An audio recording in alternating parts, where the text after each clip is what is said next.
Okay, we're live. Let's go. Welcome everyone to the Performance Scrutiny Committee Partnerships.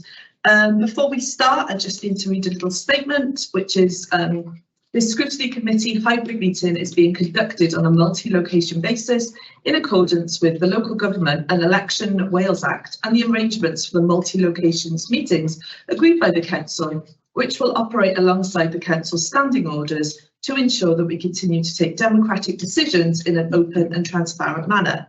I would remind members that this meeting is being live streamed to the public. Can I request that those of you who are joining remotely switch off your cameras and mute your microphones when you're not speaking to ensure there is no unnecessary background noise and to help with the audio and visual quality of the broadcast. The Council's standing orders and code of conduct will apply at all times during this virtual meeting in the same way as ordinary meetings, and members should conduct themselves accordingly. Can I also remind members to ensure that their chat function is switched on and to use that facility to indicate to me when they wish to speak on a particular item. Please do not speak until I invite you to do so, and remember to unmute your microphone and switch your camera on.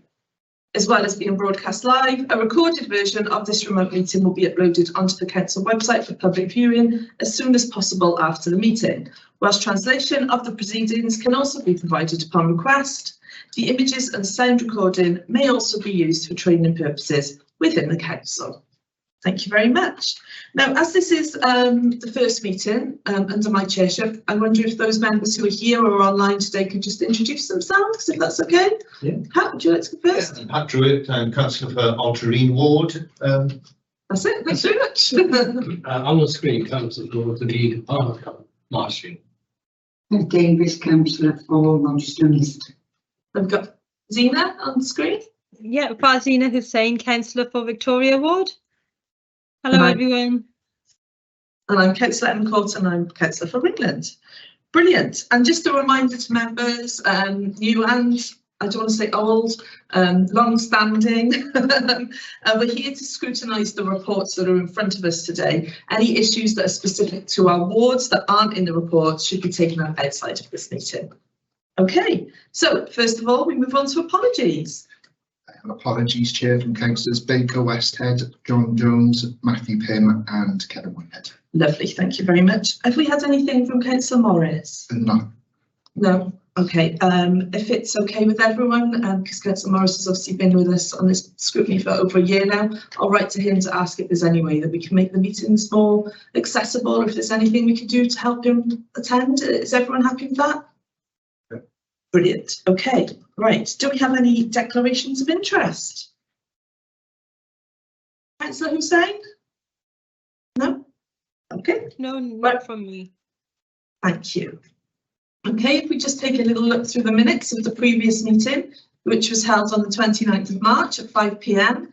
Obviously, Bev, you were here, so you haven't got to do anything with these. If we just have a look at any points of accuracy on the first page of the minutes, this is agenda item 3 on page 3. Anything on page 1? No. Page 2 of the minutes. No. Page 3 of the minutes. Page 4. I hope you all read them and that you're not some speed readers. Page 5 and page 6. Does anyone like to propose the minutes as a true record? Pat, a second? Second. Thank you very much. Okay, so we can move on to the next item, which is where are we? The Newport Local Action Plan consultation draft. And we've got Janice and Wayne with us.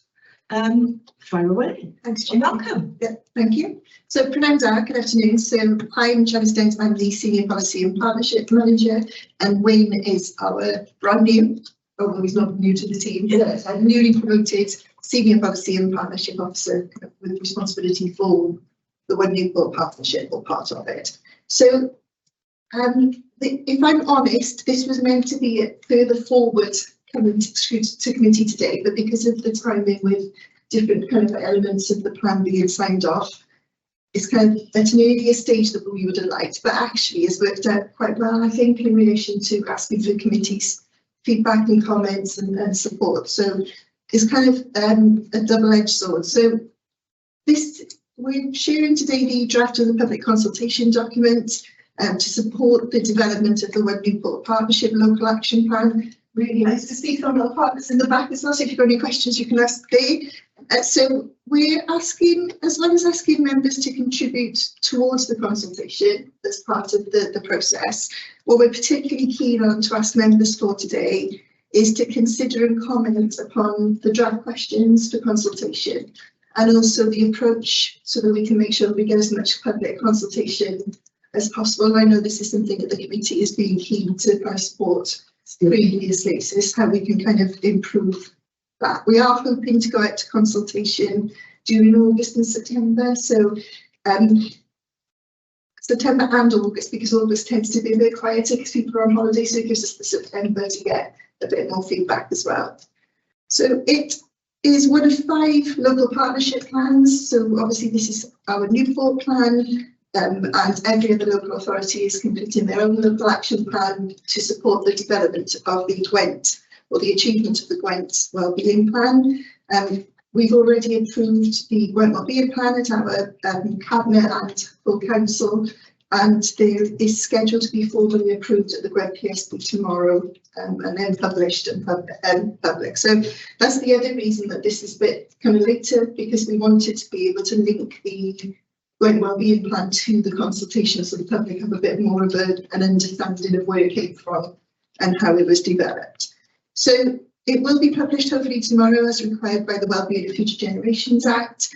And then this is our local plan which supports that work, but also the second purpose of it is for those things that matter to people in Newport that might not necessarily have come through the Gwent plan, so such as flood defences and those type of kind of aspects.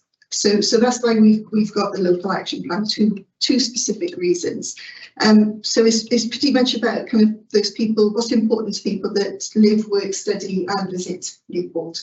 That's the important thing of the plan. So it's a 5-year plan, so it's quite ambitious. We wanted it to be ambitious. There will obviously be some short-term objectives, medium and then longer term, but overarching long-term plan. And we're looking at the themes being around the economy and culture, our communities, and then the environment, which links closely to the Gwent plan, and also to the Marmot work to reduce inequalities across Gwent as well.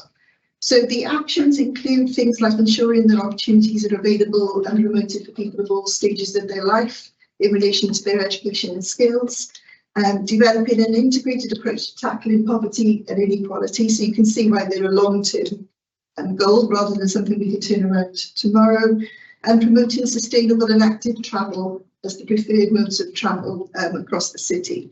So there's information on the draft plan and the consultation approach, along with suggestions on how we can kind of try and get as wide as possible within the pack. They're on pages 15 to 17, and then the actual consultation draft itself is on pages 19 to 25. And then the plan is then that following the consultation, it will come back to scrutiny and members just to kind of see what the findings were and what can put forward to the plan before it's formally adopted. Thank you very much. Thank you. Thank you. Right, who would like to start? Has anyone got anything we'd like to feed in? Pat? Yeah, can I just ask about the form of the consultation with members of the public? So is one aspect of that going to be a consultation, website consultation?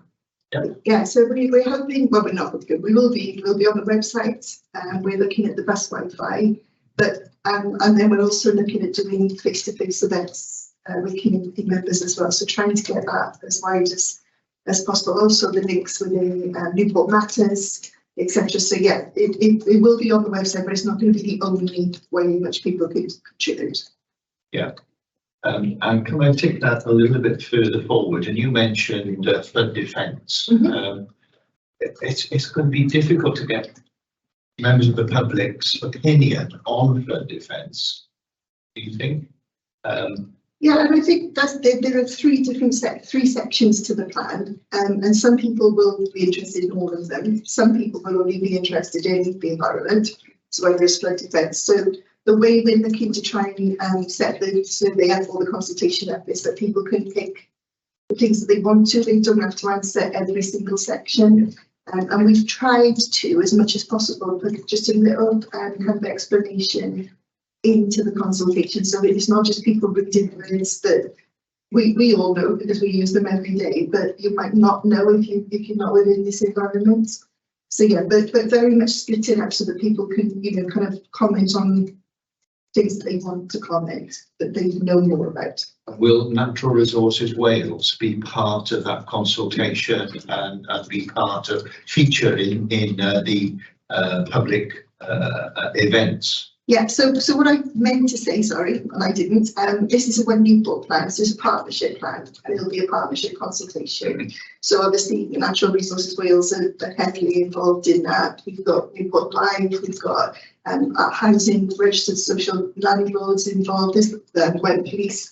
So we've got all of those partners within the board, and what we're hoping to do is working with the board, what we are doing is working with the board to make sure that we're getting out as wide as possible. And then, like you said, with Natural Resources Wales, whether we have dedicated sections with them that they go out specifically to talk about that element, or whether we kind of merge it all together. So we've already started some of the workshops, which is why it's got to this point, with our partners, including Natural Resource Wales. So now it's kind of how can we go out wider.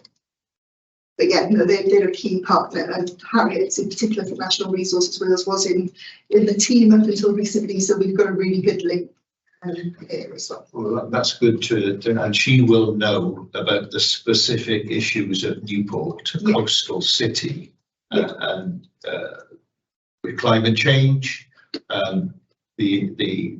What we've been used to is actually going to change, and maybe we won't suffer too much with heat, but we will, I'm sure, be suffering with higher tides. And if that becomes a endemic, so that we're suffering from lots of flooding, and it's not started to be prevented now, then the city's economy will just sink. And I think if you think about Newport in particular, you know, a lot of our developments are actually on the estuary. Yeah, exactly. So, you know, so we do need, like you said, we need to be doing things now rather than waiting until it's too late. Thanks. And so sweet. Yeah, well, just two things really. One is on the consultation process.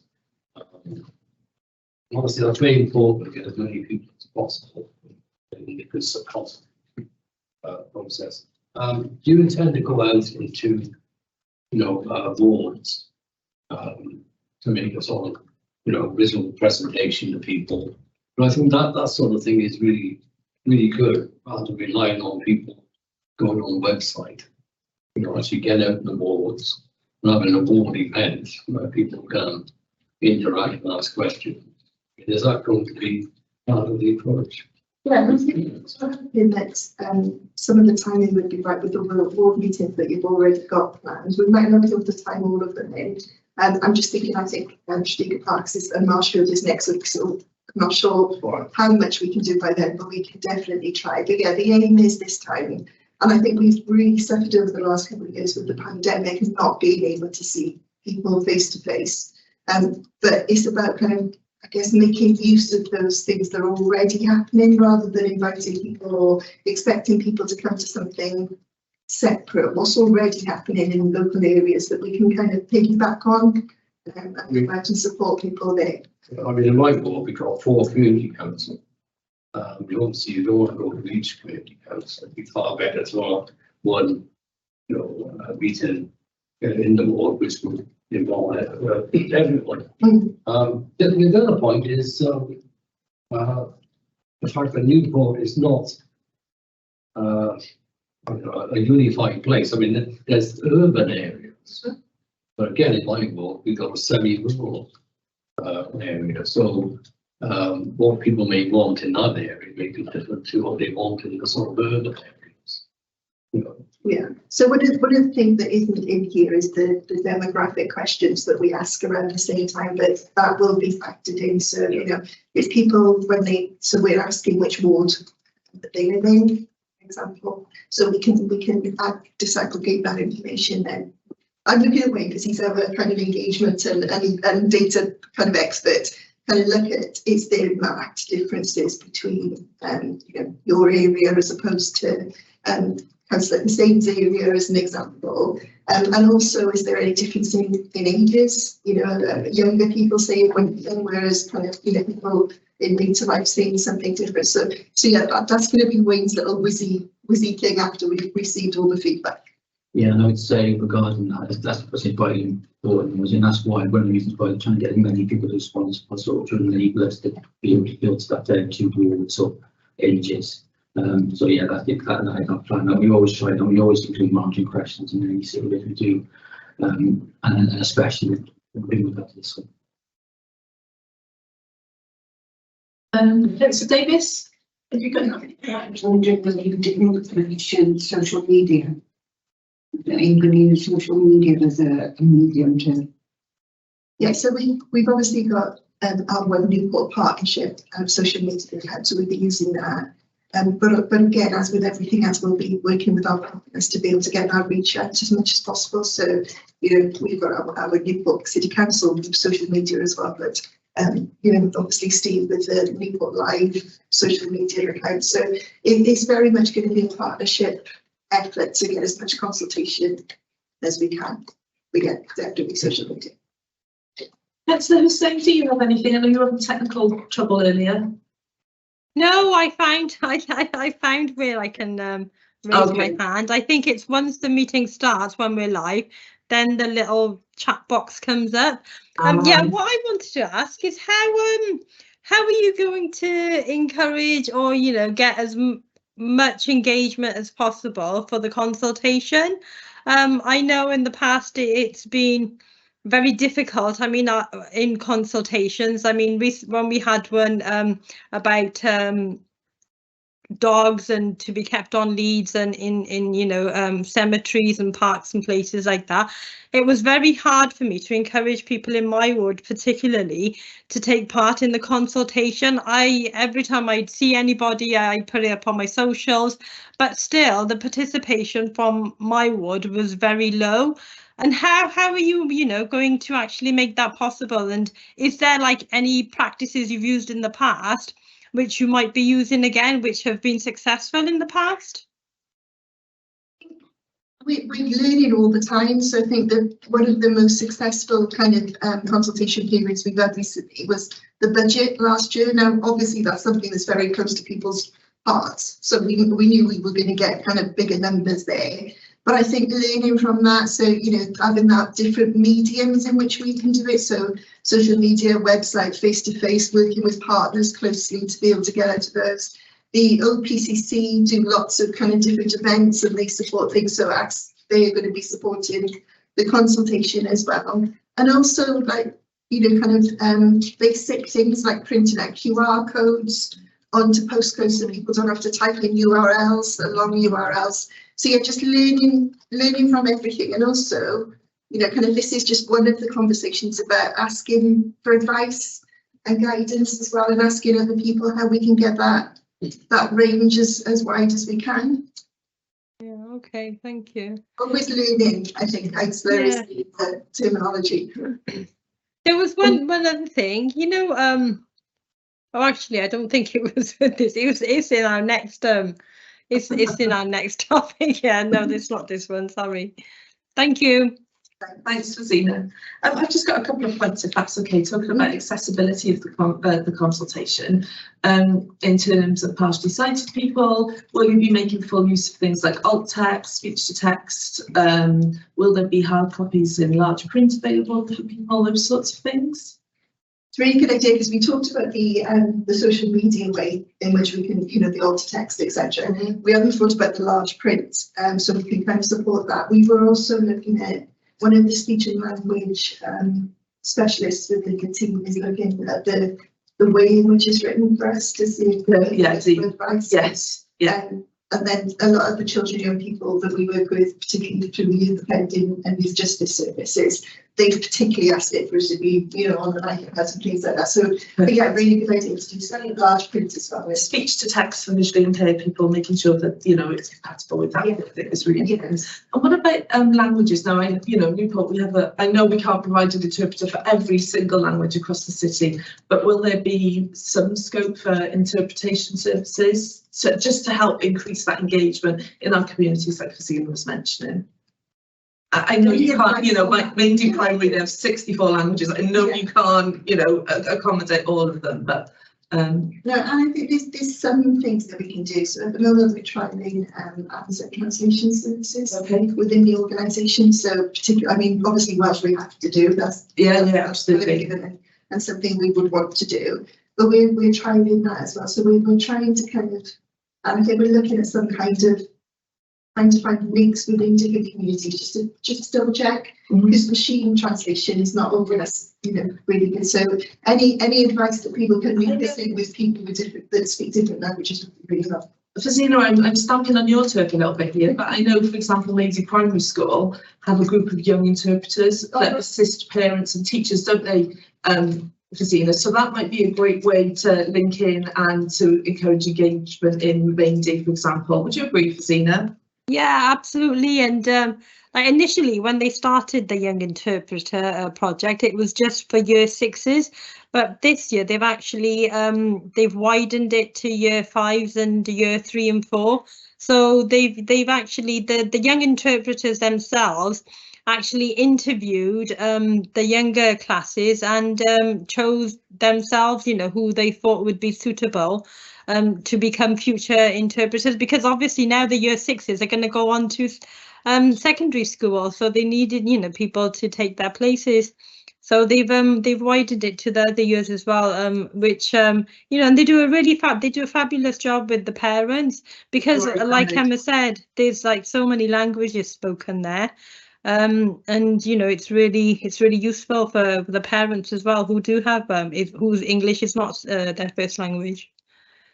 You know, events in the schools, and where those young interpreters are probably off to St Julian's, aren't they? So there'll be, that might be, I don't know, that might be an idea for September, just to ensure we get as much reach, accessible reach as possible.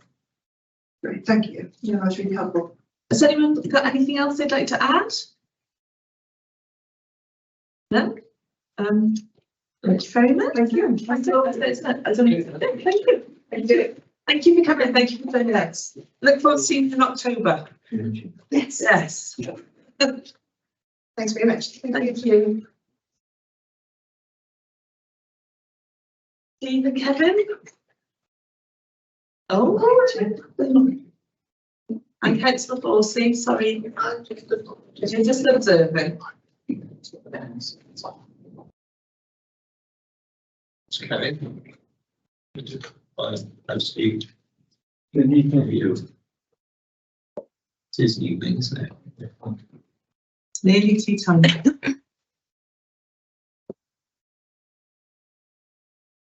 don't know, I did probably start. Thanks. Thank you, Tracy.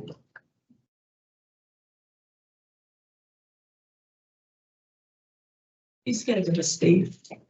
Allow me to move up. You're a re-employed, jumped any of it. I am. Exactly. Might even start with Anyway, welcome, Kevin, Steve and Tracy. Thank you. Thank you for joining us this evening. Fire away. Thank you. Nice to have you. Absolutely. So I'm Kevin Ward, chair of Newport Live. Steve Ward is no relation, our exec. Obviously, you've seen our report, but we thought that we'd go into a little bit more detail about the report rather than just go through the words. We'd show you a presentation, which I think Steve is going to. I'm just going to bring up. I'm going to join you on Teams. So if I join you on Teams and you saw me through this earlier, so we should be good.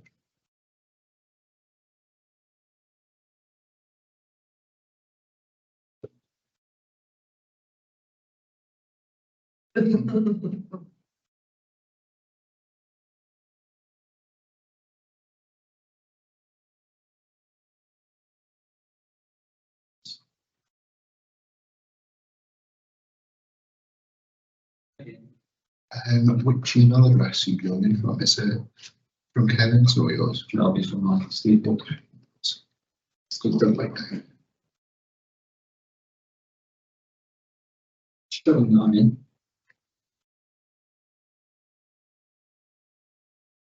I can leave if I leave. If you leave, I'll leave it. Just open the- Right, so Teams route of calendar Teams.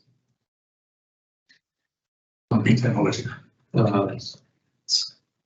Next time, can we pick up the song and Dan can put Let's just get you on the table and then that's occurred. Let me go back, let me go to the original one in Zambia.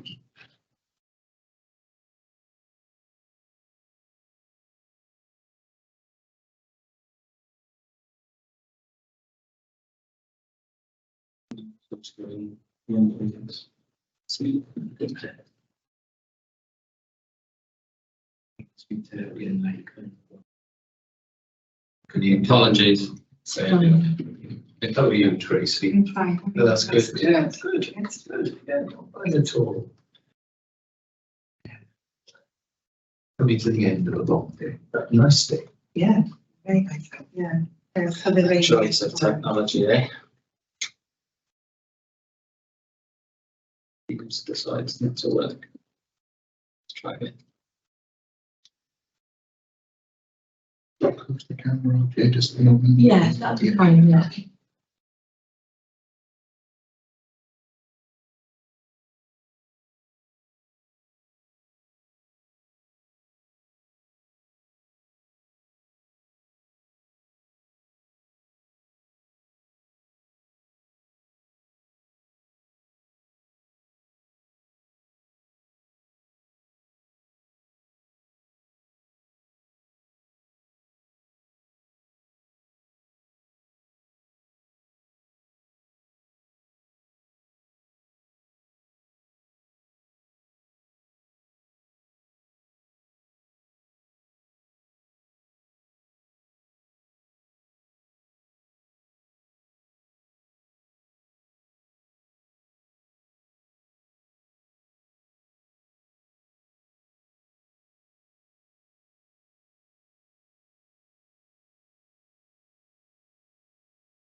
Hello, sorry to everyone. We had a few technical difficulties. We are back now.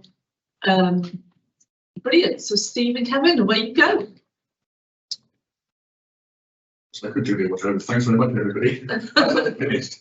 Bye. Well, of course, I wouldn't do that. Yes, sorry about the technical difficulties, but we just wanted to give you a quick run through a sort of visual view of the report that you've already seen. Just to give you a bit of background about Newport Live, we were established by the council in April 2015 as a not-for-profit company and charity. We have a 25-year partnership agreement and various leases with the council across a number of buildings. And we were set up to deliver 4 objectives. The original board of trustees started as a panel board in 2014, and then we started operations on the 1st of April 2015. Sad to say I'm the only original board member still with Newport Live, so I've been on the board since it started, served as vice chair for the last 3 years and became chair in March this year when our previous chair, John Harry, retired. We have a set of a vision, mission, and our values. Main vision, and I see it on all of Newport Live's logos, our buildings, is inspiring people to be happier and healthier. And just to give you some reassurance around governance, we have a board of 11 trustees and NEDs, 2 of whom were appointed by the council. So that's currently Councillor Forsey and Councillor Hughes. So our terms of the partnership with the council is that the council has 20% board. All the other trustees, directors are volunteers, and we have a skills-based board. So when we select new members of the board, if they decide to stand down, we look at the skills that we can need. So if you look across our board at the moment, we've got people who've got experience in finance, in sport, in arts, in HR, etc.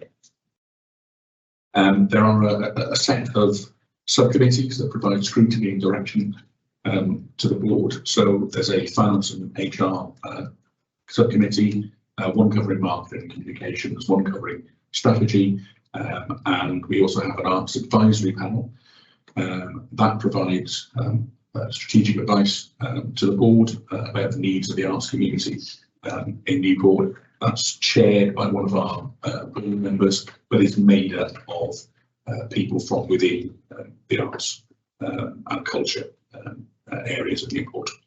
And then obviously we have our strategic partnership with the council via the economic development and regeneration portfolio. In terms of the services we deliver, there's a whole list of them there. I won't go through all of them, but they range from the management of the boxes or the buildings, if you like, through to really important, in my view, work that we do within the community and really make sure that we bring in as many people as possible into sport and leisure and culture across the city. Our workforce, we are a big employer. We have 720 posts with about 450 people employed. That doesn't mean that we've got lots of vacancies. It means that various people will do more than one job. So you will have people who do more than one casual post, for instance. We pay the real living wage, all of our colleagues. We maintain all of our colleagues within the local government pension scheme, which they've been since they GP'd across to us back in 2015.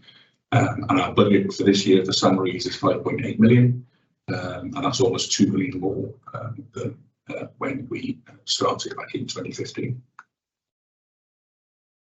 The buildings that we operate out of hopefully won't come as a surprise to anybody. That's the velodrome, the pool and tennis centre and the stadium, all of which are at the Newport International Sports Village out at Scrutiny, the Active Living Centre at Bettis, the Riverfront Theatre and Arts Centre on Kingsway. Newport Centre obviously is now closed, we're in the process of being demolished. As a result of that, we opened our station wellbeing centre, which if you haven't seen, I urge you to go and have a look at. That's based next to the Admiral building, opposite the train station, 15,000 square foot gym and wellbeing centre, and already being really well used. And separate to our leases with the council, we took out a lease on the old Newport YMCA building about 4 years ago, which we renamed the Connect Centre, and is currently being used to house St Andrew's School. So we've kind of subleased that to the council.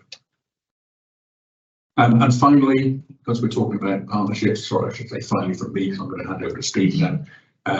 This is just an example of the partners that we work with right across the private, public and third sectors, because the things that we deliver, we cannot do our own, and those partners vary from funders that we do physically help us deliver projects.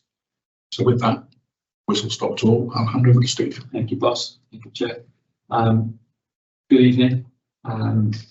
As Chair said, with awards, no relation, but Steve Ward, Chief Exec at Newport Live, once of Newport City Council, always of Newport. Just want to run you through, almost share with members, and especially people who recently joined as members, a little bit of the history and where we come from. As Kevin's explained, Newport took the decision, set up the not-for-profit charity.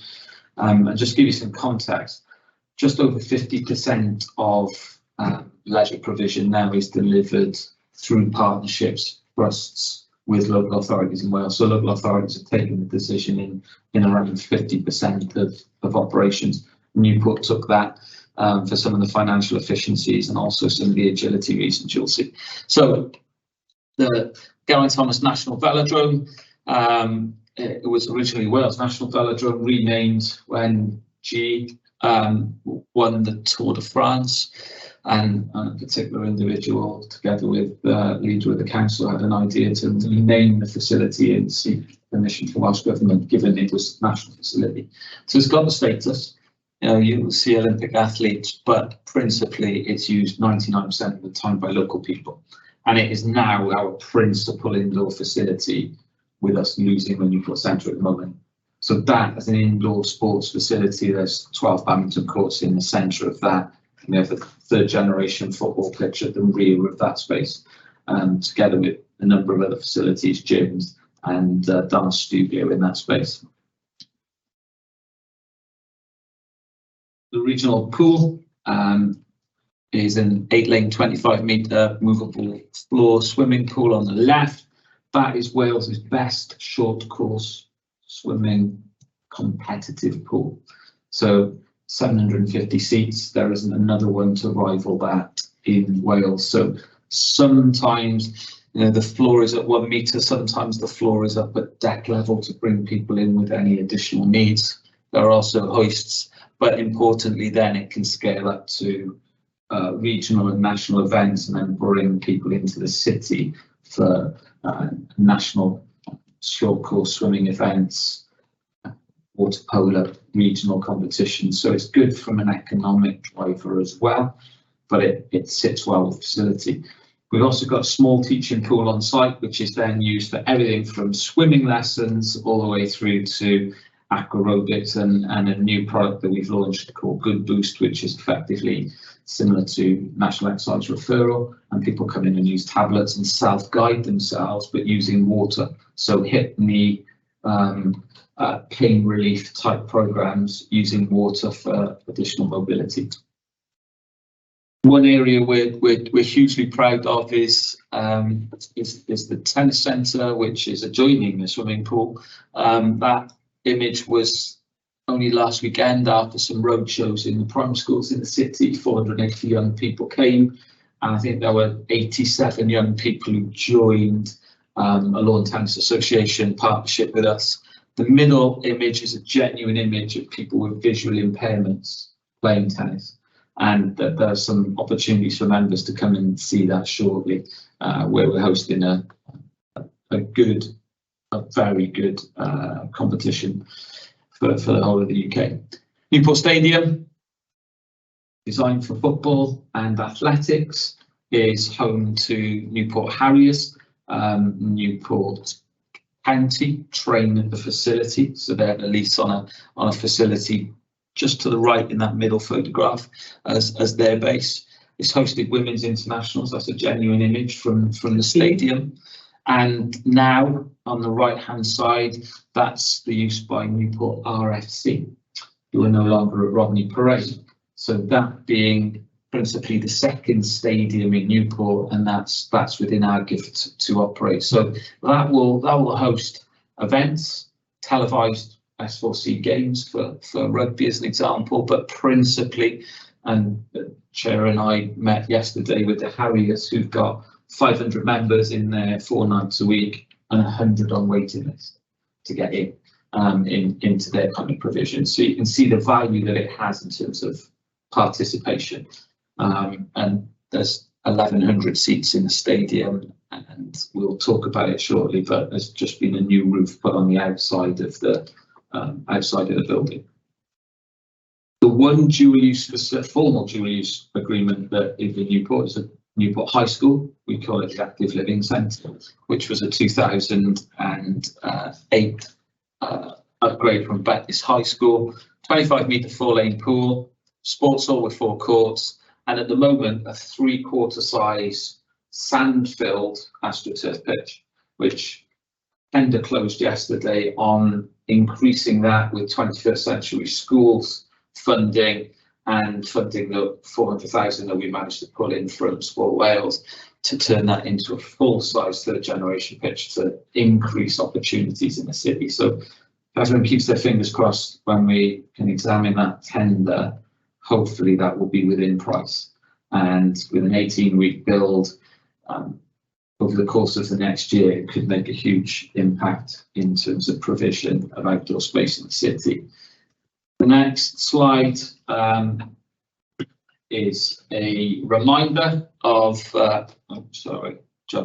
is a reminder of the Newport Centre and its final uses really.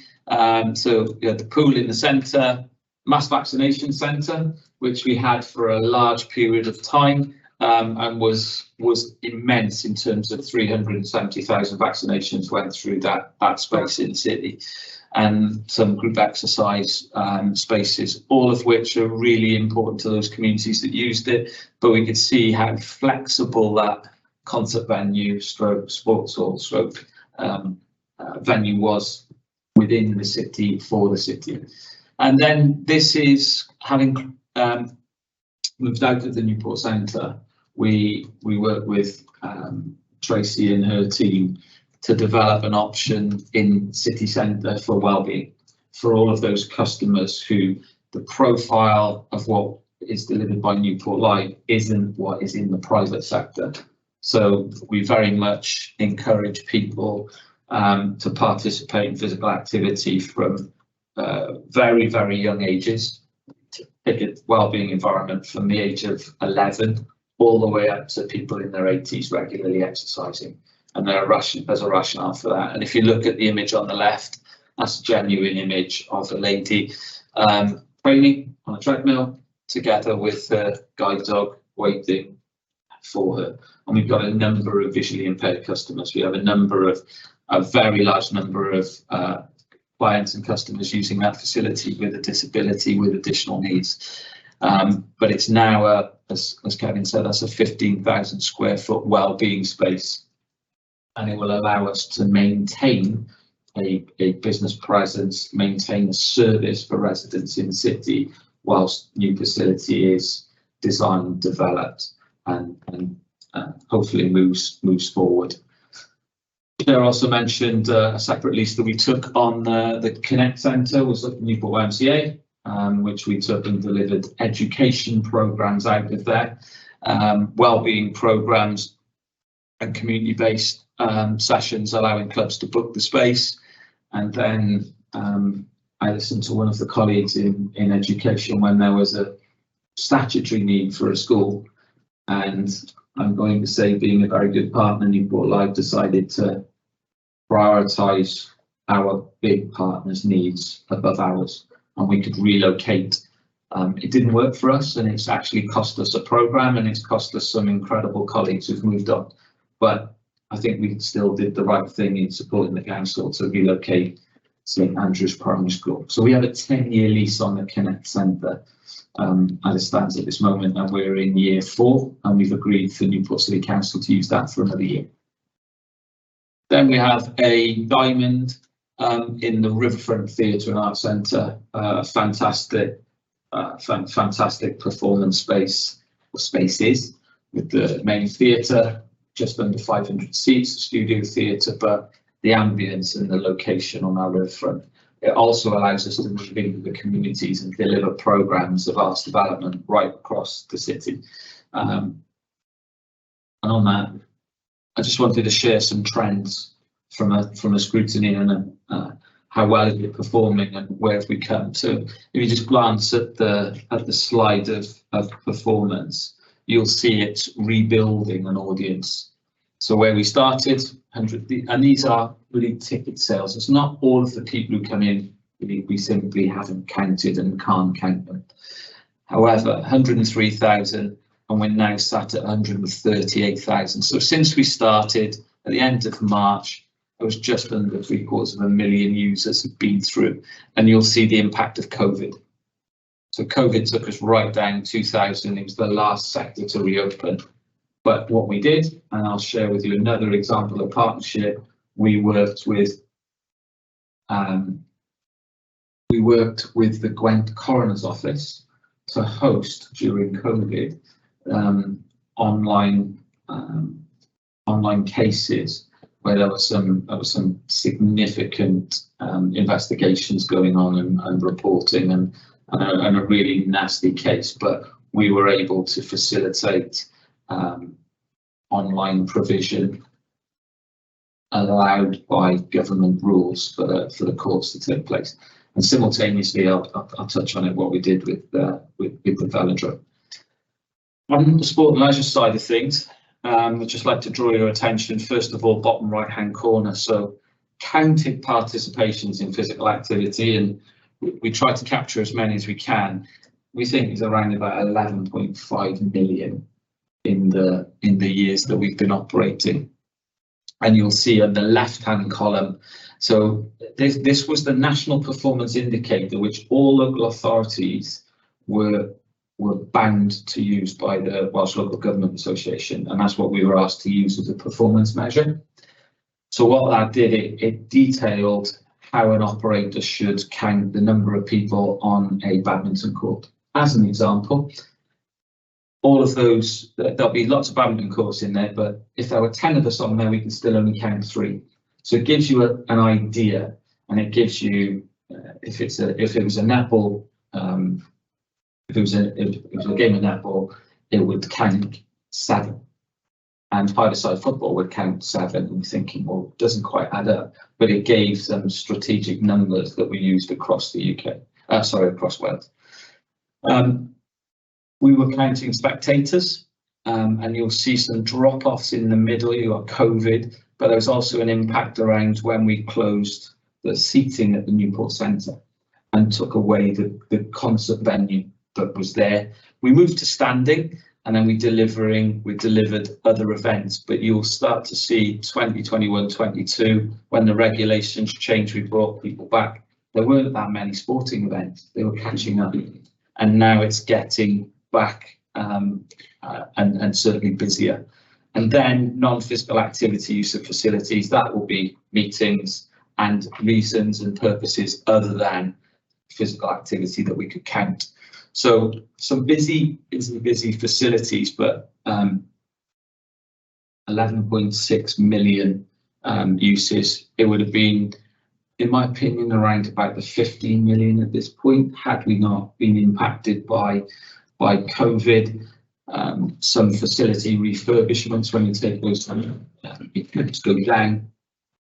And I think that gives a view of at this moment in time, it gives a view of recovery, and I can show you recovery in a very different way of our financial performance.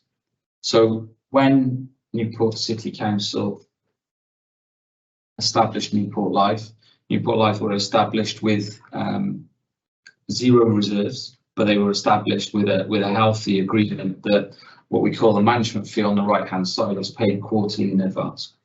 So on the left hand side shows our total income, and you'll see from 15-16 it's increased significantly now to 9.5 million. As our operating income, so that means from our paying customers, has increased over that period of time. You heard the chair reference the costs that have gone up. So with Living Wage Foundation increases, which is a big proportion of our colleagues, our workforce costs have gone up by about 1.9 million. Hence why you can see these the differences. You will see members that in, for example, 2020, 2021, how have you got 4 million in grants? That was actually down to an amazing partnership work with the City Council and the way that I have to say Welsh Government and the cities worked together to support leisure whilst income went to nearly 0 earned income from, you look at a correlation of 1 million on earned income because of COVID. So that really kept this sector hugely alive, and we're incredibly grateful for what happened during that period. And we like to think that one of the paybacks was the amazing journey on not only the mass vaccination centre, but members probably aren't aware that the Wales National Velodrome was the only facility open for physical activity during COVID. It was classed as a medical facility, and people were coming out of hospital and they were being moved into the velodrome to learn to walk and move again. So they were being rehabilitated by an Bevan University Health Board colleagues in a big open space on a daily basis. It was a well-kept secret, but within the leisure world, there were a lot of envious people that we were able to contribute in a positive way during a difficult period of time. So it gives you a snapshot of that financial performance. And one of the outcomes of that, as a charity, and our directors, our non-executive directors, are governed then, of the organisation is governed by charitable law. And some of the best practice says, as an independent charity, even though we've got 20% of the board from local authority, as an independent not-for-profit company, you should have reserves which allow you to ride the waves of any financial challenges, such as a COVID, such as maybe not as bad as COVID, but just gives you that ability to ride the wave. So the advice and guidance is normally 3 months of salaries maintained in your reserves. Our salaries at this moment in time are around about £630,000 per month.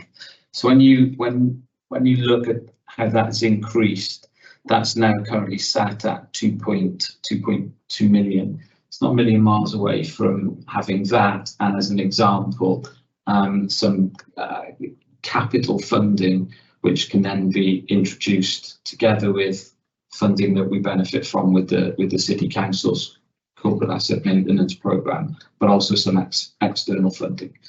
That's allowed us to create the reserves. We could have created bigger reserves if we didn't have things like concession-based pricing models, which are in the report that you've seen. 74% of our members qualify for a concession, which gives them a 40% reduction. So it's inclusive. It's massively inclusive, and it's not exclusive in any single way.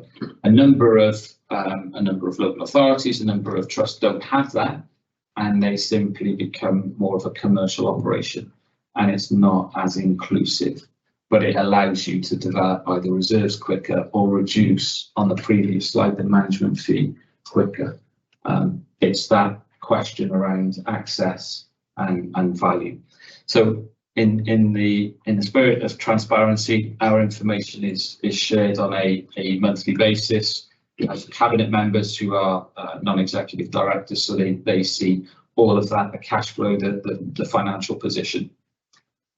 And very importantly, over on the right-hand side, for members to be aware from a scrutineer's perspective, we have external auditors who review the accounts on an annual basis, and we're lucky enough to have been operating as a going concern. It's a little bit challenged during COVID, and people needed to be clear on where the funding was coming from, which was what we were grateful for. But importantly, if Newport Life creates a surplus in the year, so we're not making profit, but surplus to the budget, then Newport City Council receives 50, or can call for 50% of that back instantaneously. Those reserves sit in a fund, and they're only reinvested into the assets, the people, the workforce, our communities. Doesn't go anywhere else. They're not shareholders, our non-executives don't receive a dividend. It is literally a not-for-profit organisation. And what that's allowed us to do, whilst generating those reserves, is as that charity, we've been able to bring in around £706,000, which has been invested into a number of things that you can see in front of you, from a spin studio to some gym equipment during COVID to extending a dance studio specifically for female activity in the velodrome, as an example, which is absolutely critical now that we don't have such a large space with the Newport Centre. So 501k on the left, some investment into the Riverfront Theatre, which is ongoing, and then station. So we managed to persuade the board to invest in some gym equipment as we moved into a bigger space. So to try and encourage more people to come into there, but also in that bigger space to move into a more commercially viable model. So up to 120 people can use that space. Really importantly, with some of your other responsibilities as members of the Newport City Council, and our role in the partnership is around acknowledging the carbon reduction and sustainability agenda. So just a few headlines on that slide around what has happened. There's actually lots more, but there's some of the headlines in 2020, 21, what we did at the velodrome, what we've done at the Riverfront Theatre, and then what we've done and we are doing at the Regional Pool and Tennis Centre. I just want to draw your attention to what we think is best practice and to give some reality to this. So top right hand corner of the slide that you can see is the solar photovoltaic cells on the roof of the velodrome. So you'll see in 16-17 the annual use of electricity was 820,000 kilowatt hours. That is now down to 465,000 hours. That's a massive reduction. That's come about, yes, because of the solar investment, but it's come about because of work to change the lighting within the velodrome, and that wasn't included in that 700,000. So change the lighting on the velodrome track, which were all halogens in the arena in the velodrome. That's got world-class lighting, and also we've done the pitch lighting at the rear of the 3G, which then 43% reduction in energy use, which consequentially reduces financial savings, but now also importantly carbon reduction. That journey towards carbon zero continues, and there's lots more in the programme, which I'll share shortly with you. Something you talked about, members, in a previous agenda item was around marketing and communication, and why is it important? As an example, as a partner, as One Newport, we can amplify those messages when we work together, and I think Newport Life has that ability to sit in the public sector, but also to sit outside of that with customers. So 46,000 people currently following our social media platforms. Needs to be higher. We want that to be higher. We've got a regular email subscription, so that is for marketing purposes. We've got a lot more for service reasons under the GDPR regulations. We can't bombard everybody, but there's 24,000 there. Our website visits in 22-23, as we were recovering from COVID, were just short of 340,000. So you can see there's a digital economy sat behind this, and that's what we're leveraging. But we have to make sure that those digital communications reach all residents, so from young people through to older people, and we know those channels don't engage everybody, and we still will do some written. We will still do, you know, conversations today about large print, and conversations today, and some of the productions we do in the riverfront, and how we send out audio books, and we'll send out audio descriptions of the programme that's forthcoming to make sure that's an inclusive environment. Some of that's driven by us. Some of it is a requirement of some of the grant and conditions and just good practice with people like Sport Wales and the Arts Council. So from that perspective, you can rest assured that any of the statutory obligations that you have to uphold, they're passed on to Newport Live as well. So as an operator with a contract with local authority, we are required to uphold exactly the same standards. So we can't not produce our signage, our media, our communications in English only. It will always be in the Welsh language. But sometimes we need to find those community languages as well to be absolutely relevant to the communities that we're in. A little bit on the future. If I can get a slide to move. Which I'll pick up on the next slide. There's just a couple of images. The future on the left is around air quality and active travel. The image in the middle is engaging with more and more people to be physically active. So we work in partnership with the NHS in more settings and as many as we can. And the third image is this weekend. So please pray for the weather.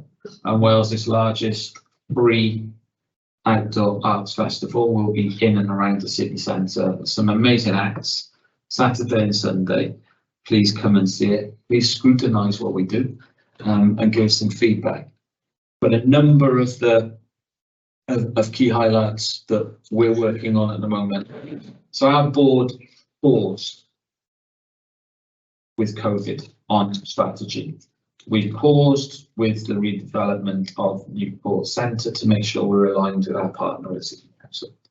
We paused because there was unsurety with the energy crisis. But now is the time where the creation of a new 5-year strategy will emerge in this year. So that's key. But it also aligns with some of the work that the City Council are doing with, for example, I'm sure that the work is happening with cultural strategy as an example, and aligning around the wider sporting infrastructure in the city and a sporting strategy, which, if I'm not wrong, was in the 2022 manifesto. So, you know, we have a role to play in that. We are one partner with some very intelligent individuals, a lot of business intelligence and insight and partnerships to deliver on behalf of the city. And I think it's also a model that the city can use to maximise the value in the sector.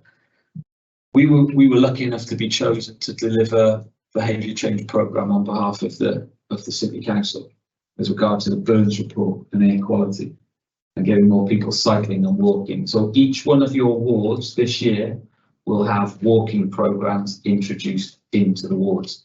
There'll be walk leaders in each of the communities. So there'll be gentle walks, more difficult walks, depending on the topography of the wards. Some have got more hills than others, but that's something that we're introducing together with learn to ride, learn to maintain bikes, and also encouraging people to ride back and forth to work. Continue to host major sporting events and cultural events and bid for those. Newport Live will move back in and partner with the City Council and the Prevention Service on delivery of an Aspire education programme. which we're super excited about getting back into that space. Probably our most exciting piece of work is working on the specification and supporting the officers of the City Council with the design work around the new leisure facility, and making sure that that is inclusive, making sure that balances that wider portfolio and the need in this city as we're growing, you know, in terms of residents and community. And I think the other points that we referenced on the strategy highlights around community and community inclusive programs. We always reference them as the boxes. The facilities are really important as a pathway, as a location to host certain sports and cultural activities, need theatrical production, or they need a track, but other things can go on in the communities, which are super important to making sure, for example, there are positive childhood experiences in each of the communities. Carbon reduction, air source heat pumps, continuing with LED lighting. There are some really exciting projects and programs. And, you know, if you look at leisure, it's a heavy and intense user of energy. So it's been at the front of the queue. But I tip my cap to Newport City Council, because there is a report which I believe is coming from Welsh Government tomorrow on the local authority leisure and library provision and recommendations. And having had as someone who has two people who contributed to that, myself and the chair, we've seen a version just as a draft which goes live tomorrow. I think Newport is in a very strong place compared to other local authorities. So that's not Newport Live, but I think that's recognition of where your climate change team, energy efficiency colleagues are working at the forefront. Naturally, we've got to grow sport, cultural programs for engagement, inclusion, well-being, physical activity, and importantly, revenue perspective. So we've got a balance, because when I showed you the slide earlier, it demonstrates that in the last 4 years, the management fee has been what we call cash flat. So we've been increasing revenue to standstill, and what we need to do is to increase revenue to, you know, to buffer any reductions in management fee, and hopefully that's not forthcoming. So I know there are pressures everywhere, but importantly for us to keep investing into those assets and deliver and really make a huge difference. There was a presentation 2 weeks ago from the NHS on their 75-year anniversary, and their director stood up in the Senate and said, we're a brilliant illness service, but we need to move to a wellness service.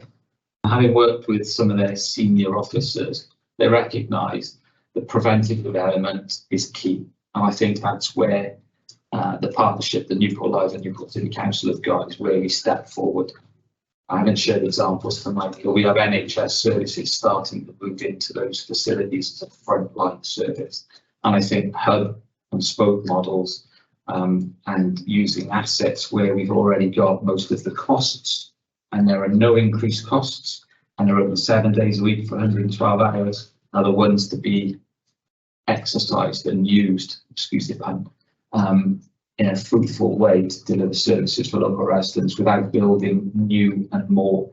Not you redesign and remodel, but actually it gives good services. And I think one of the final points and one of the real reasons that I think Newport Live is relatively unique is because we have the facilities, but we also have our sport community based programs, and that means we get increased social value out into the community settings. And on that basis, members, if you don't mind, we wanted to, I know we've taken quite a lot of your time, but we wanted to show you 4 very quick videos, because I can talk and wax lyrical, but I think some of these images will bring to life what we've talked about. And they're 4 very short videos. I'll start with the first one, which is an introduction And is that What you do see, sorry, I should say, people watching online have seen and won't be able to see those videos, so we could upload we them? can link them, put a link into the minutes so people can see them afterwards. Sorry, Okay. apologies, thank you. That's okay, that's okay. The first one is very much a promotional video, which we were trying to get a message across to customers when we moved out of the Newport Centre. So again, to give members confidence that we were trying to retain the services, but also deliver on behalf of discharge our responsibilities for the city.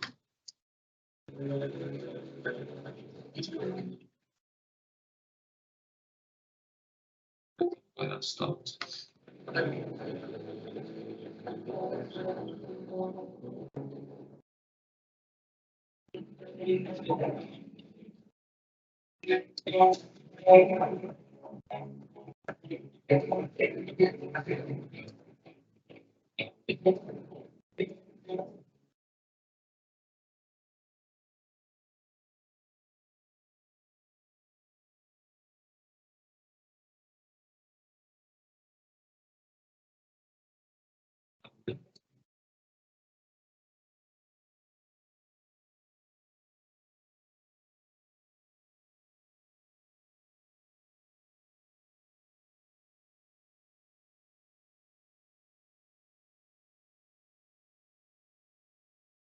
Actually got archery nets in our location now for our disability programme, where we moved them from the Newport Centre.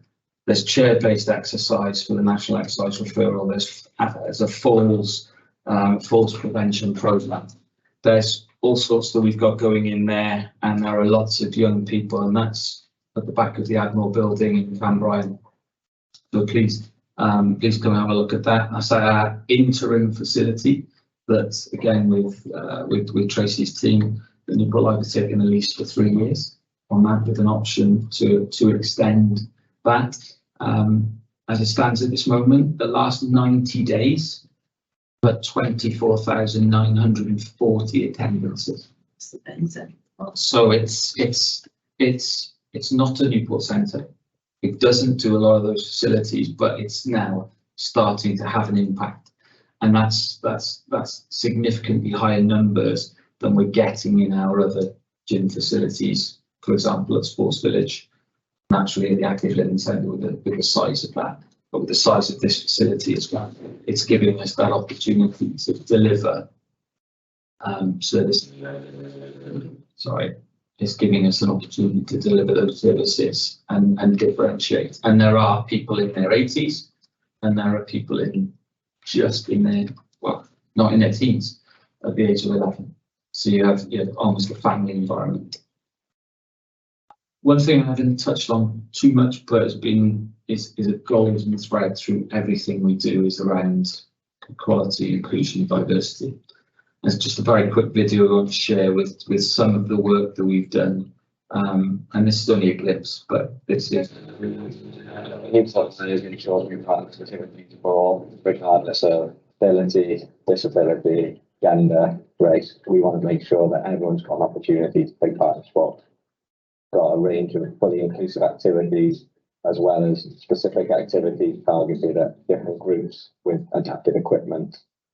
Wheels for All programs are adaptive cycling programs, so it targets anyone and everyone within Newport, but it provides some adapted bikes. We've got bikes that you can propel using your hands, and we've also got a bike that you can ride from your wheelchair.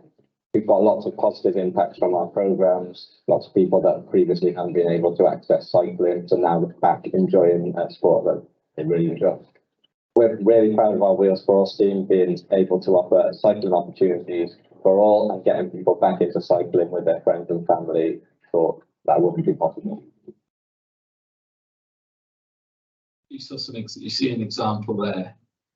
Some of that is in mainly primary school, some of that's in facilities we've got, some of that leverages the investment you make in Tredegar Park, as an example. So that investment then, with some programme and some people, allows us to really open up access and deliver services. So again, genuine partnership, genuine understanding, and being partly to planning that means we can deliver better services to residents.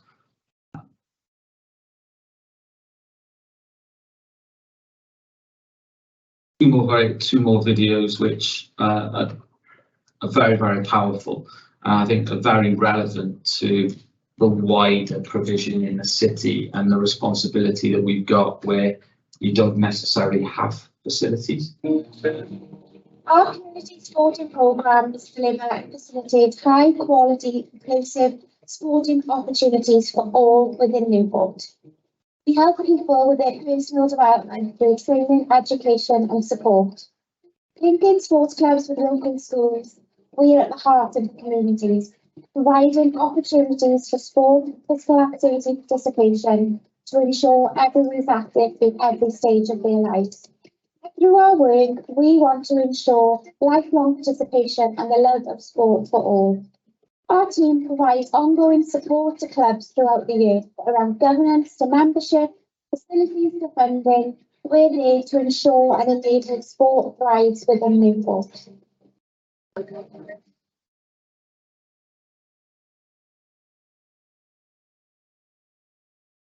It gives you an idea of using school facilities and just the responsibility in what we call a pipeline.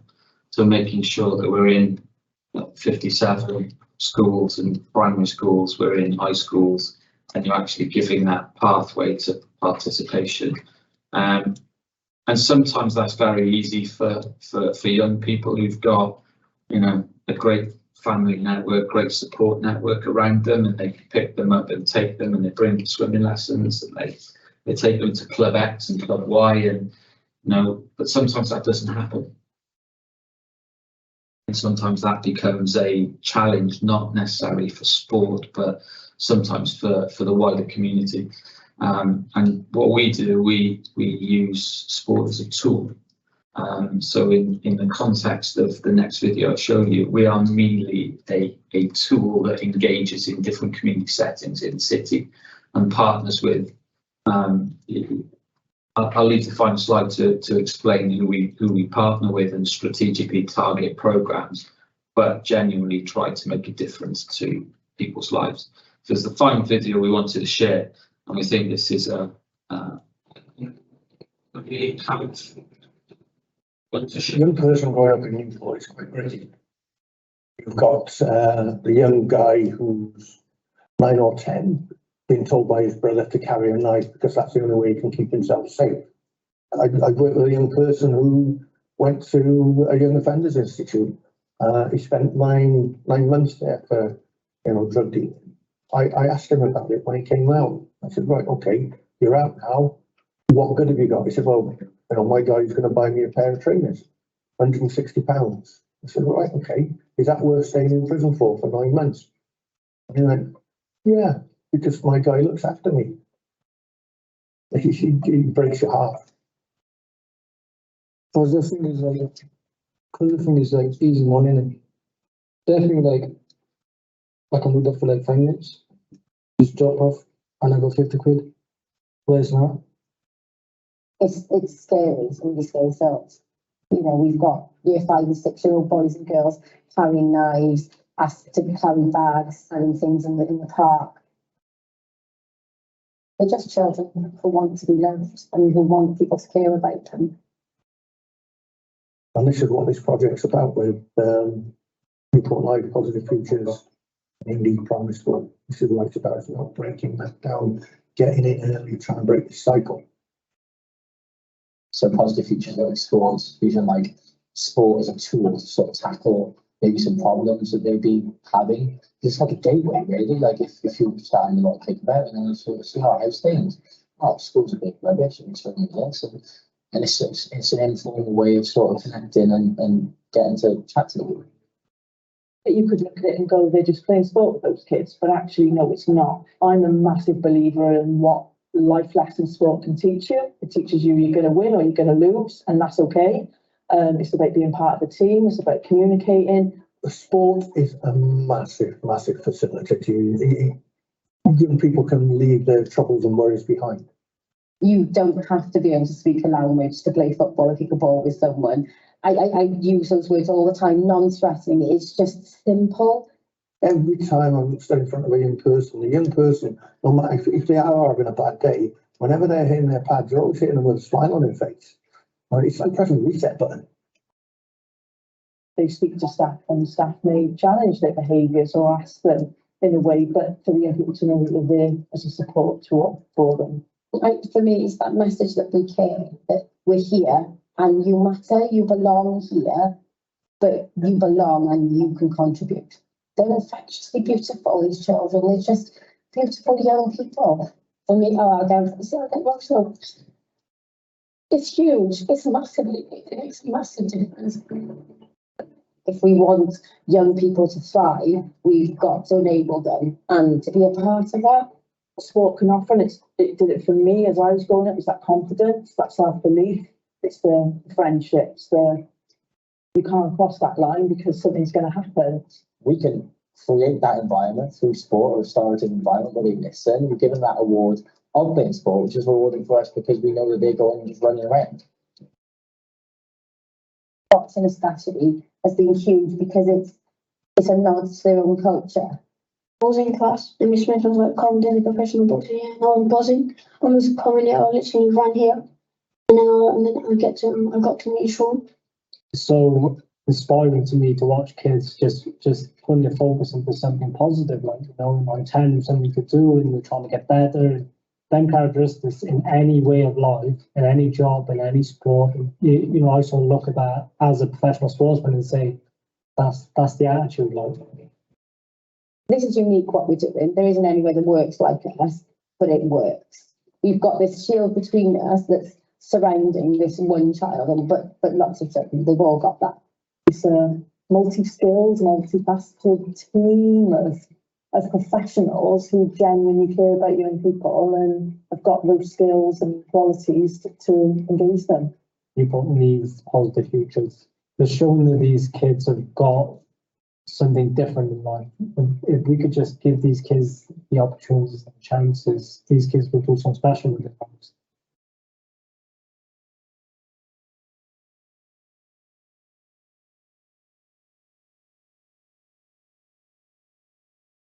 For us to sign off on that partnership with Matt, he doesn't work in Newport Life. Youth Justice Team, Newport City Council. We've got Safe for Newport, we've got the police giving us intelligence, we have preventions, then we have people like Sean, who's a Commonwealth gold medalist and a British champion who wants to see the change in young people and give them an opportunity, and that's the full circle. Community engagement, people, coach education, community funding, facilities. You see lots of times on those images, Friday night projects in the Newport Centre or Hill Millennium Centre or another space. Sometimes they're really important. It's not necessarily when the public want to use those spaces to do other things, but they are sometimes the spaces we need, and they're immensely powerful for a number of reasons. And I think that's what, you know, it's a bit of a pun really, but that's what we scrutinise with the programmes that we deliver. And as an example, tomorrow there's a session for looked after children over at Running Green, and I don't know, there's a large number of those young people who are going to benefit from provision similar to that. I haven't talked about it, but there are other things that Newport Life does with regard to carers. Carers get free membership and free access, and young carers and children with a disability on Newport's register get free access to services, and there's free swimming. Scrutinising our programmes, they're there, and we'd like to make an offer to any members at any time rather than we come back formally every year and report on our statistical outputs, but some of the scrutiny is a little bit more, as you've seen there, it's a little bit more gritty and a little bit more granular. And what difference can it make in those communities? And I think that's the challenge for us. And one very big one for us next year is aligning towards the moves with health and the NHS and moving from illness to wellness, but not subsidising that, but actually encouraging people to take responsibility for their own well-being, which can make a difference in many settings, including taking pressure off social care and social services. So encouraging people and making sure that people can maintain their independence for longer. And we've seen examples, and I've had my eyes open since we've lost what was an amazing facility in Newport Centre and inclusion, and how people were coming there for reasons that I never thought they were coming. They were coming there just to maintain their independence in their own homes. And we learned some lessons around how accessible that facility was, and how we need to make sure that's right in the future. So those simple things we can feed in. That's always good there too, just throwing that in. That's not the message we're going with. It no longer exists. And I think what we tried to capture in the report to members was there's the statistical information and there's some of the social outputs. Leisure measures social outputs in 3 or 4 different ways, and I think, again, go back to that report that'll be out tomorrow, it's actually going to call for unification across Wales to measure the value that it will be on leisure and libraries can offer from a social value back to the communities that we serve on behalf of the local authority. Thank you. Chair, can I ask a question on that last point? Yeah, that's fine. Have you guys finished? For me, that's it. Yeah, I just wanted to finish by thanking Steve for that. No one plugs links, so screen's free. People often say, or myself and other board members at Newport, I often talk about the pride we've got in the organisation. And we are very proud of it, and that's not because we got a nice Falcon, we worked really well, we got a nice swimming pool, it's because of the stuff you saw in the videos. Absolutely. There is no other organisation in Newport and probably elsewhere that does the kind of things that we do in partnership with others. And you know, I wouldn't want to be chair of an organisation that didn't do those things. So yeah, thank you for listening. Apologies for the technical issues, but we're happy to share those videos out because I think they're important for people. And before Councillor Drew asks his question, I just want to say 2 things. Number one, that was an exemplar of how, you know, things being presented to us. That was brilliant. It was all the information we need. I've talked since I've become chair, and this is my first meeting about us, ensuring our partners are aligning with the council's values in terms of climate change and our corporate plan and, you know, Marmot principles and all that sort of stuff. And you addressed all of those things. I felt really well, and obviously the members will say if they felt differently, but I think consensus there. And can I also, I understand Newport Life is the strategic partner for the Levelling the Playing Field work in the city, and you won the National Partnership Award this week, yeah. Which I think is quite an achievement, and that's those partners, isn't it? Positive Futures. It's our wonderful Martine, who is a hero, deserves all the accolades anyone can ever give her, and Lady Primary and the police and all that. So congratulations on achieving that. That's quite something, and you should. I hope you're really proud. I'm sure you are. But the team, yeah, super proud of them. They do it on behalf of the young people. Yeah, I think and we really make a difference. I saw that's what it's about. Those young girls from Lady Primary, I think it's the Rona dancers, and they're amazing. Every time I see them, they're just like amazing. But they just, you know, the way the Riverfront Theatre, I haven't shared it, but if you go there on Tuesday night, it's full of the Roma programme are in there. So there's education, there's engagement. They took over the Riverfront only 2 weeks ago. For an engagement session and delivered an incredible participation event. So amazing. Some of those things that, yes, they cost money to put on, but the value that comes back from that, the engagement, especially with people moving into our community cohesion and all of that, yeah, it's huge. And you're right, the video we shared was a video that Lucy and I shared at the Marmot launch at License, and I got a huge amount of traction to demonstrate, and I used it as a tool, and we can use music and dance as a similar tool, because sport isn't for everybody. It's just one little tool. Different sports people love or hate, and I'd be included in that, but it's, you find that tool and it can make a huge difference. And I'm confident that, and only in partnership and only with the backing of the, I'm not just saying this because I'm here with Newport City Council, but only through that partnership can we unlock those challenges and then try and find solutions, because otherwise we're isolated. We become an operator and a partner trying to purely save money rather than make a difference. Now we need to do the two together and being joined up and, for example, working with Tracy, but also working right across people. The prevention team are utilising our team and feeding information and simultaneously we're learning. And we need to recruit people who don't come from sport, physical activity backgrounds. They bring the insight with us and we just use that as a tool. So again, we're hugely grateful to have the support of the local authority, the contract, the facilities. I can't underestimate that ongoing investment into your facilities is enormous. And you see the reasons. Yeah. You see the reasons.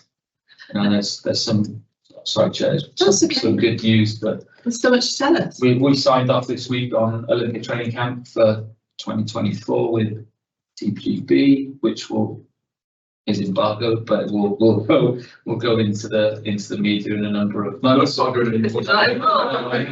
know, as I said, this is live. So I remember what that brought to the city in 2012. When you're like Bradley Biggins and stuff here, and that the tremendous goodwill. It was amazing. Economically, we're not at the front of the queue, but socially and inspirationally, it can be massive, and we'll use those people to engage our communities. And you can rest assured us, the challenges we get from our board, the leadership we get from Kevin and we had from John before, was challenging us every day. And I think I can say from a scrutiny perspective, skills-based board together with having members from the authority looking through all those lenses, they make sure that they can extract the value and carry out the work that we do.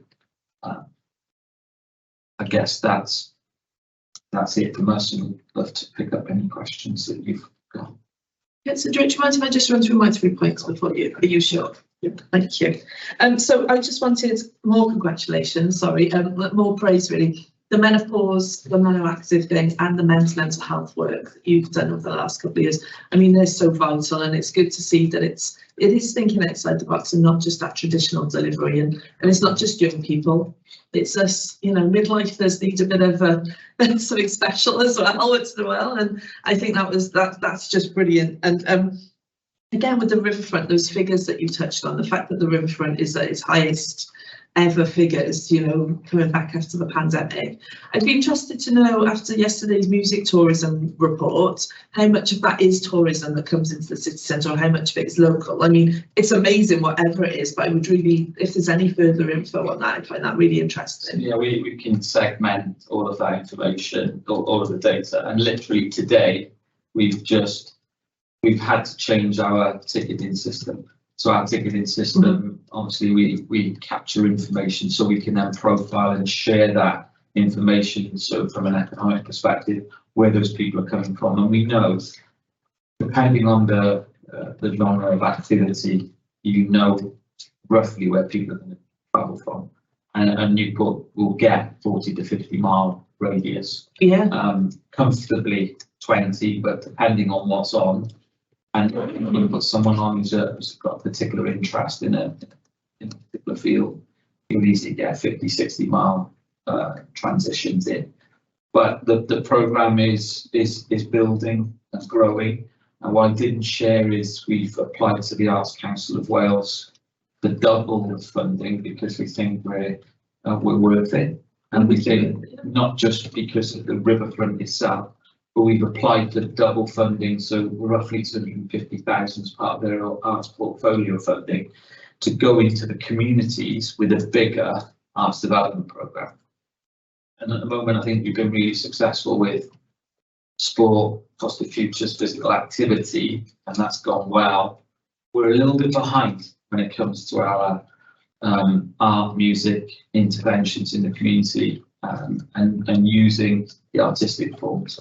And that's something that we want to grow now and use those as tools, because not everyone wants to hit pads with Sean McGoldrick. No. Honestly, they're a very different thing. There are people who want to do digital. So there are lots of things that we haven't dabbled in. And again, just using the vehicle that is Newport Live with graphic design, marketing team, agile people. Yes, our principles and the chair put up the 4 objectives that we were given. If you look at those, it's about social value, education, engagement. It doesn't say art, sport, trampoline, swimming. It's the Y3 that Newport gave the entity. So it's about, I think I would say that it's about exercising it and how we can use it. Sometimes it'll access funding that the council can't. Many times the council get big pots of cash that we can't. And then it's about how do we deliver it, be an agile delivery. I think, the important thing to say about the Riverfront as well is that it's not just about, you know, backsides on seats for theatre or cinema performances. It's also really a community hub as well. Like NAS's amazing project with the pom-poms and all that stuff. But you know, that's a great example. If you ever come to the Riverfront on Tuesday morning, and it's crazy because on a Tuesday morning we host the Rotary Club's Cuppa Club, and that was set up pre-COVID, really as an experiment to say to people, particularly older people, maybe on their own, you know, just come and have a chat, just come and sit down and have a cup of tea. I think it started the first week with maybe about 3 or 4 people there, and you can't move now on a Tuesday morning. And you know, they have raffles, they have outings, all sorts going on. Oh, I love that. But you know, and that's, they're not coming to see a show; they're coming to talk to the mates. Brilliant. They're all people who live in individuals who live alone, widowers, widows, etc., who then have come together and they have a history session, an art session, a chat. They start going to the theatre, they go to the cinema, and again they share challenges and support one another. And again, it's another social engagement and a big tool. And I think there is finally managed to get an audience later on this year with the directors of social services.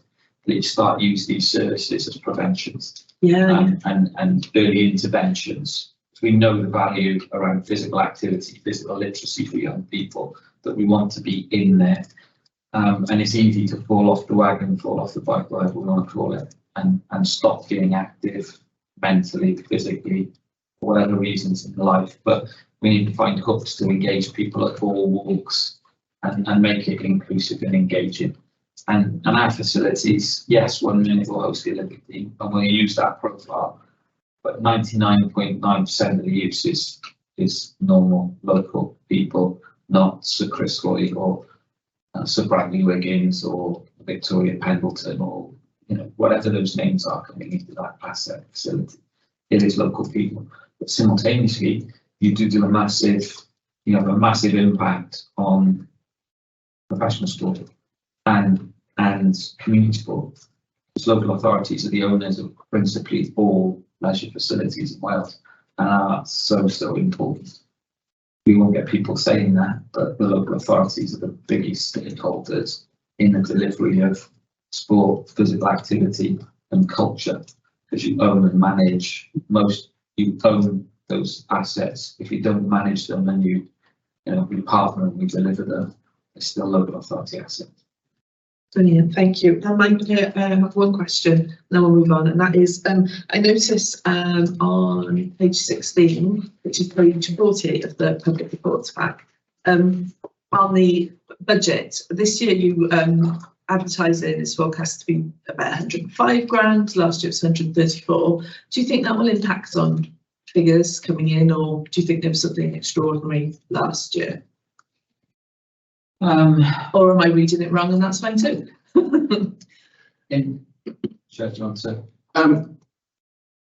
Yeah, I do. I think that certainly we would have spent a lot more on advertising in the previous financial year, largely because we were coming out of COVID and reopening.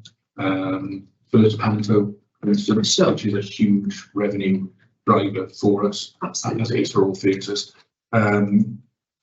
So yeah, without delving into the figures, that's what I would say. And in terms of the budget for advertising and marketing, it's always a little bit fluid as well, because something may come out during the year but we weren't expecting to happen. In which case, we'll put some advertising and marketing. Take on this project. Yeah, absolutely. Perfect. That's my only actual question. So the rest of the council. Yes, thank you, Kevin and Steve, for a really, really positive report. And it's something I don't often say, but I really enjoyed the presentation. It was fantastic. When in a row. Thank you. And you already mentioned about the diversionary activities and the diversity activities. And there's a correlation, strong correlation between mental health and physical health. I just wonder the impact that you are having on the mental health of people that actually participate, and whether you can actually measure that. I don't know if it is possible to measure it, but I'm sure that you are having such a big impact in that area as well with what you're doing. But have you got any plans to actually look at that and the relationship between those two? I think in terms of how we do it scientifically, no. Anecdotally, we get feedback about people's journey, about what sometimes where they've been referred in or their outcomes, and they will share those with us. Sometimes we never find that out. We can also we can survey members, but it's actually it's not something that we ask them, and it's there inspiring people to be happier and healthier. So it's what we do every day, all of us, whether it's the chief exec or one of our colleagues on the front line, everyone, if they can do that on a daily basis and inspire someone, they can go home knowing they've done a good job, whether it's a colleague or a customer. But we don't specifically ask that. We do have some programs where we've had interventions which have asked academic questions, which were measures around someone's mental state at the beginning and at the end, and then you can see the distance travelled or the journey that those young people or those people have been on. We do work with a number of groups who will bring in some of their patients or clients who are struggling with their mental health and well-being, and then we try and use physical activity and the benefits of that and the theatre critically around supporting those people on their journey, whether that be overcoming bereavement or whether it be part of another challenge that they may be having in their life cycle. It's maybe something for us to take off light and think about how we can track that and measure it, because it's certainly not within our suite of measures at the moment in terms of that impact that we have. Yeah, we'll have some data around usage of particular projects. So Chair mentioned the men's mental health project that we've been running for about 18 months or so. And, again, that's a great example of something that, that wasn't us as a board or Steve and his executive team that came up with that idea. That was one of our colleagues, young guy called Alex Redmond, who I've known since he was a kid. But he's had his own sort of mental struggles, and he decided to do something about that, because mental health is a huge killer amongst young men in this country, and that programme was really well done. We will have data from how many people took part in that. What we probably wouldn't have is, what impact did it have on them from beginning to end, if you like. And by the way, that's not a programme that's finished. It's something that it's ongoing. I mean, it's a regular check-in and engagement. And half the time it was a conversation. It was a little bit like the Cuppa Club for younger guys. And then sometimes they'd go and ride bikes. They'd go and do X, they'd go and do Y. Some of them even apply for jobs in Newport. So there's a resonance or a belief in what we do. But again, as Chair, as you've asked, we don't have an empirical measure for that. Yeah. Something that we should look at. Yeah, I think that, Chair, it might be, if you can gather data around that, it might be to the advantage of Newport Live, in terms of being able to gain further grants elsewhere, and hopefully not to have a reduction in management fees. I know as well, anecdotally, you know, my husband's had mental health struggles and he plays five-a-side over at the velodrome every Monday without fail. Can't measure what that does, but I know that that makes him feel great. He's, you know, he's being kicked around and a bit of banter with the boys, but you know, and he comes away and he's like, yeah, right, you know, and that is good, you know, but yeah, anything like that, we know exercise and anything like that's great for mental health, don't we? That's true, and I think we say, and I've said it, we change people's lives in ways that they will never know. We don't ask the question, we don't know. We'll divert them on a path away from criminal activity, around antisocial behaviour. We will divert them on a path towards being positive. Hopefully we don't have too many negative impacts on people's lives, but we will never know how we do that. There are people that, from a physical activity point of view, will lose 5, 6, 7, 8, 9 stone, 10 stone. One of my friends at the moment has just joined and he's -7 stone in 3 months. Done an amazing job, transformed his life, transformed his employment opportunities. That's down to him. We're just a facilitator. So something we can't claim it, but we need to be the catalyst and provide access to playing five-a-side. It's not our fault that they get a better, you know, better health at the end of it. They actually control those things, but we facilitate it. And in a nice way, you give us the platform to be able to do that by allowing us to continue to run the facilities and then employ the Ellis Redmonds to be creative and say, actually, we need to think differently. Don't think here, we need to actually think like someone who's gone through that journey, that trauma, that success, come out the other side and be an advocate for it. Anything else? Just a small point on partners. And you have an excellent range of partners. County and the community part of. Yeah, they weren't on that slide, but our sports development team work with county and the community alongside each other, advocating schools, community events, fundraising events. Yeah, they work together. Obviously run by Mr. Parser. Yeah. So we're together. And with the Dragons community team as well. Dragons community team, and we can go through then community provision through all the national governing bodies. Just happen to be the two principal clubs which get traction. Thank you very much. Francis Green, have you got anything? Yes, thank you, Chair. Yeah, I did say an excellent presentation, and you did really good work, given the challenges, you know, post-COVID, you know, COVID and coming out of COVID. It's very good. Yeah, just first of all, what about the cost of living prices we're in now? Is that going to affect attendance, or, you know, are you at the point where you cannot reduce challenges anymore? Do you find that there is, you know, the cost of living has affected people participating, you know, particularly from low-income groups? Yeah, it definitely has. Actually, it's made a difference in some areas this year. To put that balanced budget together, we put an average increase the first time ever at 8%. So that was an increase. So that had an impact, and a number of people walked away, cancelled. But you'll see the prevalence of, on an individual user basis, 74% of people are qualifying by the concession policy that is given to us by the city. Hasn't been changed, but people 60 plus, people, young people, people who are not in work, people who are receiving benefits, and that's growing. That number has grown in terms of memberships. So we've actually grown our base.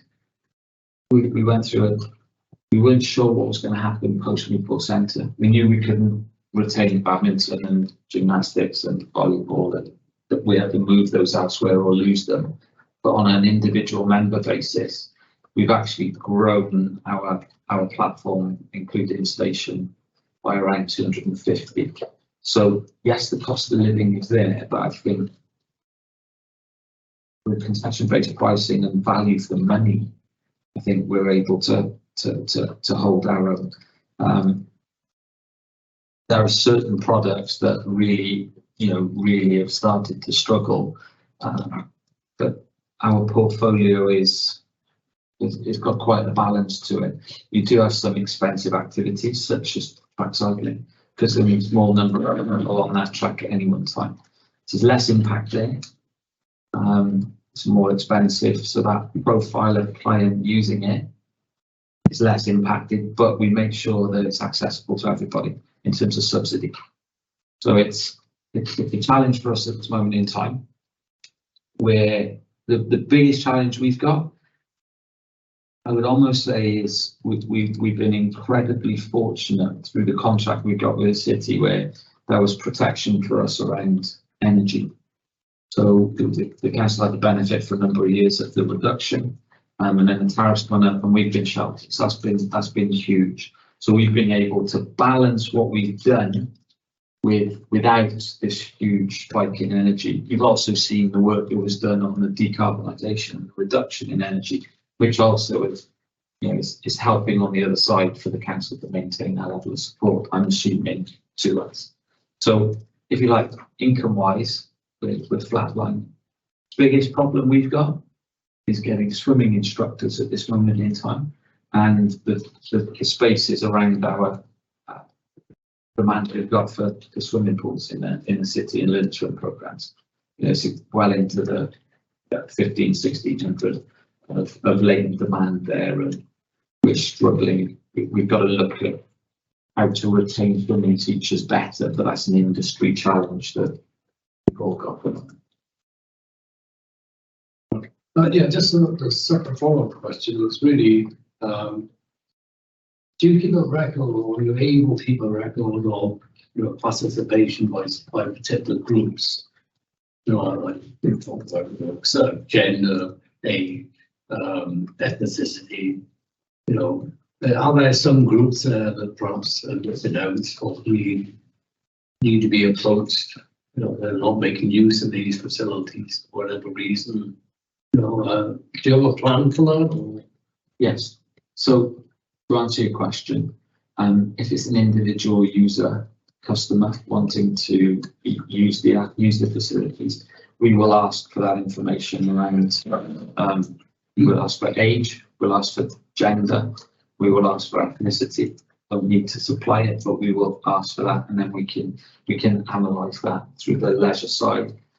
We don't ask for that from a theatre perspective, but we will get a profile of where that customer's come from. Then with regard to the plan, 100%, we then look at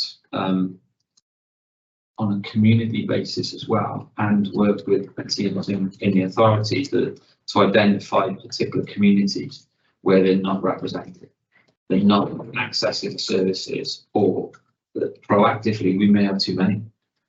So they're almost overrepresented, and we think, well, how do we match this? If I flip it the other way, some products will be more suited, some activities will be, I think you saw boxing there. Boxing is loved by our Roma community. So for the young males, it's an activity that, together with basketball, you put that on, you're going to engage. So we will use tools like that. So we'll work on a community basis, we'll work on an intelligence basis from the different partners, and then we can analyse the data that we get. And sometimes was that programme successful? The marketing campaign for Menno Active, as an example, that's attracted a lot of young people who are nowhere near menopause, but they're coming in a social environment to participate with people who might have a qualifying characteristic, or you would expect them to be in there. And from also from an equality and diversity perspective, that's written into plans that we've got with Sport Wales, with Arts Council, and back with the city to make sure we deliver on. Okay, thanks. Thank you. Councillor Davies. Oh, have we finished? Sorry, Councillor Scrutiny. Thank you. Thank you. Councillor Davis? Yeah, I'd like to reiterate what my fellow councillors have said. I found that last video very emotional. And it's, I've said it a lot over the last sort of 14 months since I was elected, that I've learned so much, and I am a follower of Newport Live, and if I see anything on Facebook, I share it. And I found that I've become very privy to information that other people don't have. So I was always wondering with regards to the obviously advertising is a big thing, but it seems such a shame that other people, the people in the street, are not aware of all the things you do, because I wasn't. And I found out a lot over the past 14 months that I have learned so much about things that I never knew existed. Brilliant report, brilliant, even though I said at the beginning it was a bit, I couldn't think of the right word. But it's also made me want to engage, and I found that the bit where you engage with the youngsters and the teens, because I think it's so important that teenagers fall into the trap of maybe there's no male role model. I brought my children up by myself, so there was no male role model. And I was lucky with my children, but a lot of families are not. So you find that teens, young teens especially, they want to belong to something. So that's where they end up in all these gangs, and like you reiterated in the film, you know, dealing in drugs because they want those £100 trainers. So I commend you very, very highly for the work that you're doing as a prevention to children ending up in those situations. So well done. Thank you. And I think that, if I may, the chair made a point about levelling the playing fields, and the team, and I'll say the team, and a lot of it is, I will say this, is because we've employed Newport people who care, and a number of those people make sure that, you know, they will literally fight tooth and nail for funding, for people. They'll stand up to Police and Crime Commissioner and say, it's my money, where's that money? You can't change this, because they know that it can make in that environment. And you know, some of us, you know, I'm a Newport boy, and you grow up and you benefit from the values of sport. Sport is as important to me now as it ever was, but I consume it very differently. Whereas there's lots of other people, sport will never be great, but engagement with whatever tool we've got, and we are just one partner. So the only ask I've got is that we can try and stay top of mind. And when you move away from local authority, it does give you some agility, it does give us some speed to react and do things, but it also means we're not necessarily always top of mind or able to you know, to support. And it's a privilege to be able to be in some of those spaces. And I think that award for levelling the playing fields is just an example, I think, about attitude. There's no rocket science in there. That is just about, we're going to get this done. And if I may, Chair, I'll share with you, they did a takeover at Maindy Primary School, an amazing awards event, which is part of that video, the levelling the playing field. My colleague was assaulted 5 minutes afterwards by one of the young people who was party to that event.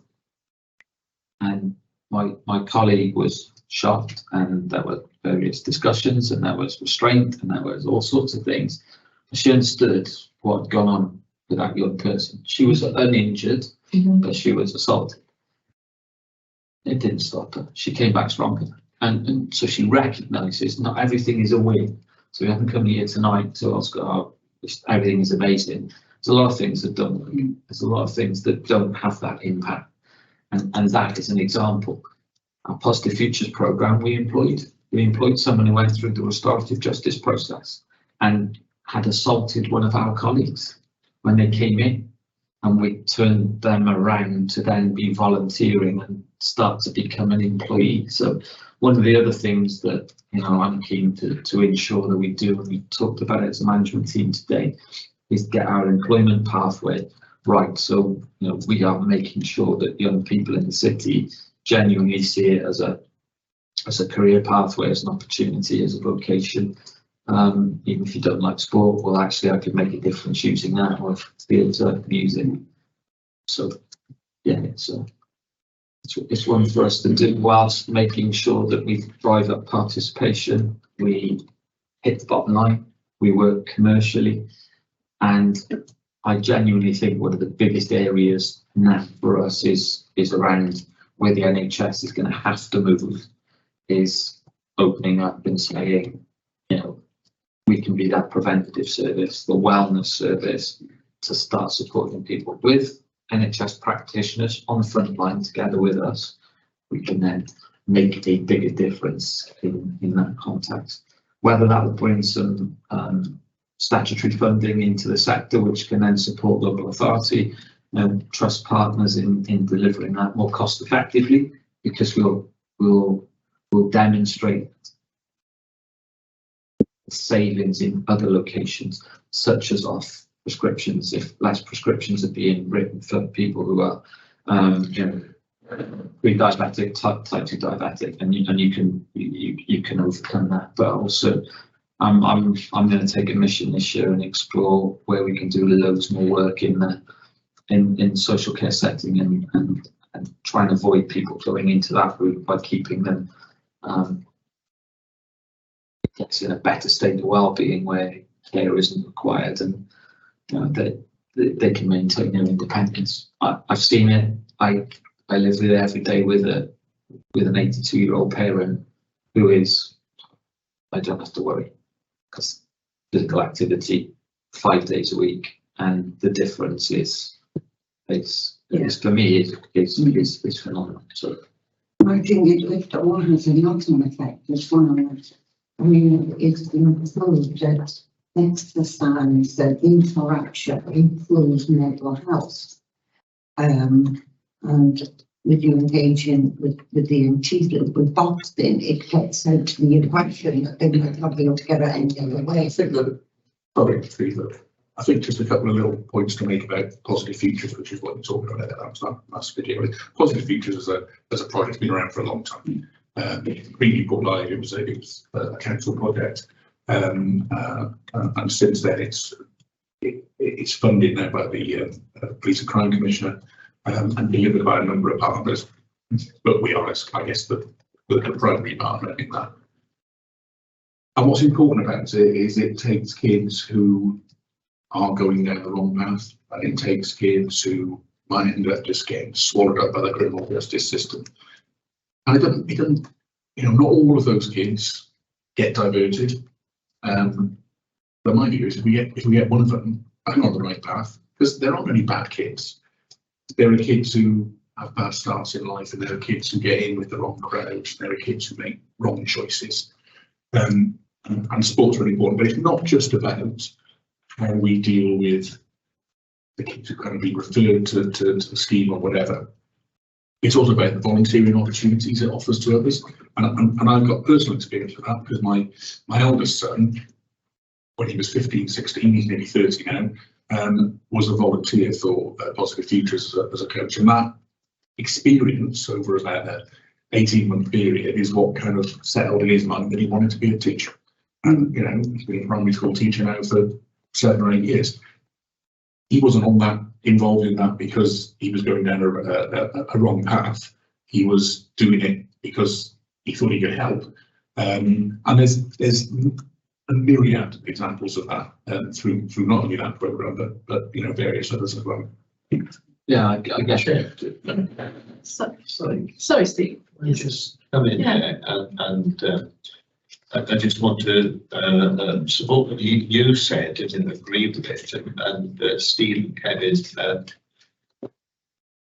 What I've heard tonight and what I see in the city is that Newport Live are making the city very much happier, the people in the city very much happier and very much healthier. And I just want to congratulate you on this, the work that you're doing and the report tonight. And that's appreciated. I think we're one small cog in a wheel, but I think there is an opportunity for us because we've got multiple spokes. Our leverage is a lot greater than just having a commercial gym, having that space, having that, and importantly, back to local authority context, is you can start your journey, you know, at zero, you know, and go all the way into your 80s, 90s, and continue to participate, come in, drop out, back in, drop out, change activities, enjoy, you know, various things, which enriches it and keeps people living in Newport, brings people to live in Newport, which is why I wanted to engage with the One Newport element so much, and the Newport offer, not just because of business, but to actually say, well, why should more people come? Why should more people live here? Why is it a good, great place? So I think that's part of our role in delivering events, but also in just discharging the ability for someone to come and swim. Because again, we don't do that for them, make them and do it. We facilitate the provision. We may help them. We can offer them learn to swim. But you know, it's empowering people to take responsibility for their own actions in many areas. I think that not in the fact that you know that you are one cog in a big wheel, but it's having that opportunity and to be able to do the things that, and like you say, dip in and dip out, and what was going on? What I was going to ask though is that my daughter, she spends a lot of time in the gym. She went from size 20 down to size 10. So she does spend a lot of time in the gym. What I was going to ask though is are you competitive compared to other privately run gyms? I think there's the answer to that is it cheaper probably to go to pure gym or somewhere? Probably, but we've got a real differential point, and that is we're a charity. And not only that, but if you're a member of Newport Live, you're not just able to go to the gym, but you're able to go swimming or play tennis or go to a velodrome or get half-price cinema tickets or have the theatre experience, etc. And I think that you can quite easily talk about community versus commercial. My view is that what we do commercially allows us to do more stuff in the community.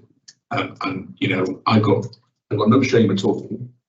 You know, Steve knows that we've talked about this at board level, but no shame at all that we will be pretty aggressive in marketing the station facility to those people who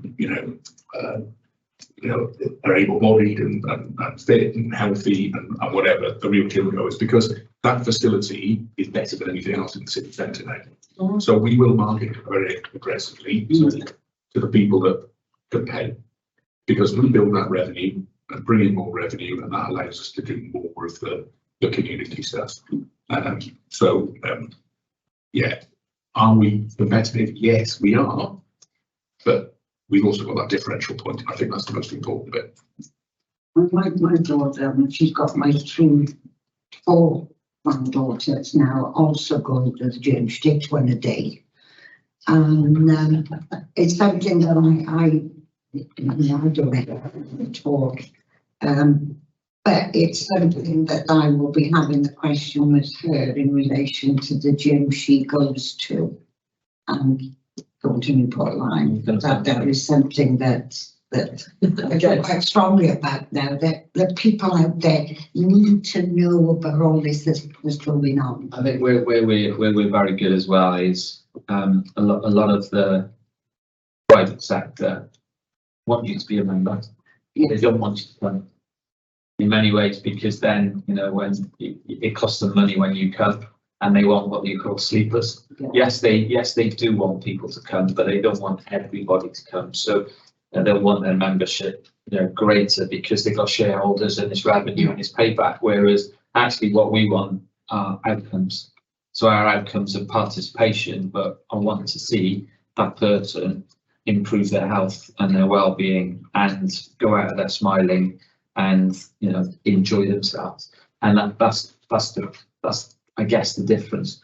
But as the chair said, commercially, absolutely, we've got to, because that equipment costs money. You know, there's a cost of living crisis, there are costs going up, you know, challenges for local authority, challenges for us to actually ensure that we can bring money in. And sometimes facilities are really quiet.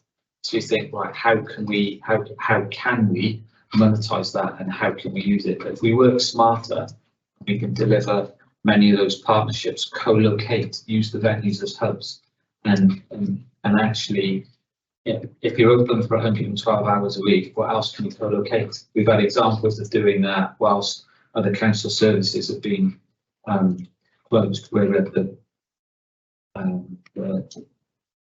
the customer services team based with us in the riverfront, things like that. That was massive for us, because that diversified the audience, who would, some of those would never have come into the riverfront, and they did, and went, oh, I'm allowed in. Yeah, it's a culturally acceptable space. You don't have to be into the arts to come into there. You don't have to be a world-class cyclist to go in the velodrome. Some of those myths we've got to bust, and you make a really good point. There's so many people who still don't know where Newport National Sports Village is, and some people don't know where the riverfront is.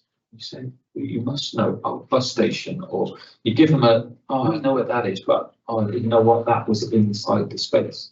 Again, one of the key things for us is to get into schools, into communities, and give people experiences so they can then choose as part of their life journey. And if that's well-being, if that's physical activity, if it's X or Y, then I don't think we can do any more of that, but it makes Newport a richer place. Thank you. And Councillor Lisa, have you got any questions? I understand your hands might be raised, so I can't see it. Thank you for waiting so patiently. Thank you, Chair. It's just a quick, just a few things. I won't take much of your time. I'm really sorry I couldn't be there, actually, because that was a brilliant presentation and all the info, and I echo exactly what my colleagues have said. I was actually looking through the report. I know you've been doing some work with Kids Care for You, where they use the pool, I think it's the training pool, for their women only swimming classes. They don't actually do any swimming there. They just kind of like walk around the pool, which is an exercise, is a form of exercise in itself. But I was just wondering if possibly there was any opportunity to maybe provide some swimming lessons for women only, because that's, as far as I'm aware, there's hardly anywhere in Newport at all where there's women only swimming lessons. I think that would be something really good. And also, if you can look into like some women only activities in the new leisure centre for the future. Certainly, Councillor, that's a very good point. The project on the Friday night, which happens at the Sports Village, was a game changer in terms of 30 to 40 women coming and participating. They do now exercise as well, because they move across into the gym at 9 o'clock at night. And what we do is we'll always seek to have a female member of staff in that space as well. But building relationships and building those partnerships has made that happen. And you'll probably be aware that Chief Exec of Kid Care for You actually came and joined the Newport Life Board, so has supported our our change, the diversity journey that the board took on, and our chair chaired the recruitment panel for that, and that's enriched and challenged our thinking around some of the communities that we represent, but we don't necessarily always think through when we design new programs. So that's a good point. The new facility, absolutely, its location, shouts and screams for us. It's in between Pilgwethley and Victoria. We know that. I'm someone who lived in Victoria, brought up, grown up. My grandmother lived there, and I lived on Culper Road for 7-8 years. So we know that's where I live. Okay, number 36. I was in. Not so far we know. From me. We not know. Far from me. I know the diversity that is in the community, and I know some of the opportunities and some of the challenges. And I think the new facility location provides that opportunity to make sure the programming is respectful of those communities. I think at this point, what I'd say is when the facilities are designed and we know what's in there, we can start to imagineer the program, and then that may be something that if I take you out of scrutiny and we come and talk to you as an elected member in Mainly, but also someone as a community champion, that we can facilitate conversations around where the demand and desire is. We can use statistical data from our industry and information and Newport data, but we then need to talk to people about the real need and what if we did this and what if we tried that. And I think there are opportunities then for the program in the facility to reflect the community demand as well. No, that absolutely. I agree with everything you say, and I know Rusna for many years. She used to be a neighbour of mine, and I do believe she has joined the Newport Live committee as well, and I think it's a good it's a good thing actually, because then she can actually echo the issues that with regards to BME are facing, or things that with more inclusion in projects and activities available in Newport.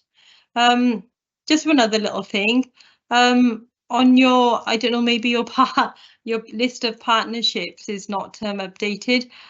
Communities First, it's not, it's still on there. Maybe you're to just remove that and put Kids Care for You on there. That would be and some of the new partners that maybe are not mentioned in there. Thank you, Councillor. The only reason it was on there was a reflection backwards, because I talked to my colleagues about taking it off, and that Communities First programme has not long come to an end, but that was demonstrating what was there. So there are 2 other partners on there that we're not working with now, but when we reflected on some of the information, we were working with them. And you're right, there's probably about another 15 that we could add to it. And I think when we come next time, we can do an in-year presentation. So in-year, this is completely relevant to those principal partners that we're working with. So that was a very good spot. Thank you. Thanks for your report. It was a brilliant report, and keep up the good work. Yeah, absolutely. Thank you both. Thank you. And thank you for coming. See you next year. Thank you very much. That was brilliant. No problem. Thank you very much. Thank you. Brilliant.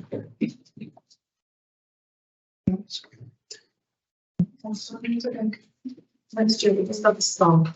It's a very good thing for the conservative performance. It was brilliant. Thank you. Honestly, you're doing a great job. Thank you very much. Thank you. Thank you. Yes, straight to the chair.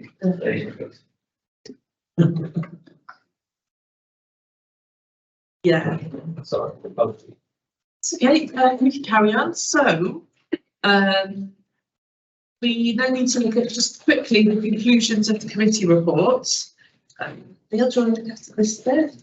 So for the first agenda item, the local action plan comments that I got, Kingston Street's comment about Newport not being a unified place, that urban areas, some semi-rural, and the demographic questions more on the draft questionnaire. But Jan says it will be factored in in the final. Also, I have Jan mentioned that they're trialling the Anderson translation service. Welsh is something that they currently have to do, but the team looked at the links within the different communities to check on all the accuracy. Yourself, Chair, suggested events in schools such as Maindy, which have pupil interpreters, so maybe they could sort of look at events in September. So Jan said that you take a look at that. Those are the only comments that I've managed to take in. Is there any other further comments or recommendations the committee would like me to include? There are a couple, but you'll email this around, won't you? Will you email this around for us? I'll send this through, yeah, and I'll see if Councillor Drew got any comments or recommendations as well. Could you send them to us? Yes.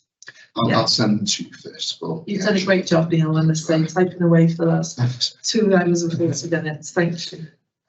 Also with Newport Live, committee all in agreement, you know, they gave such a good presentation, shows great partnership work.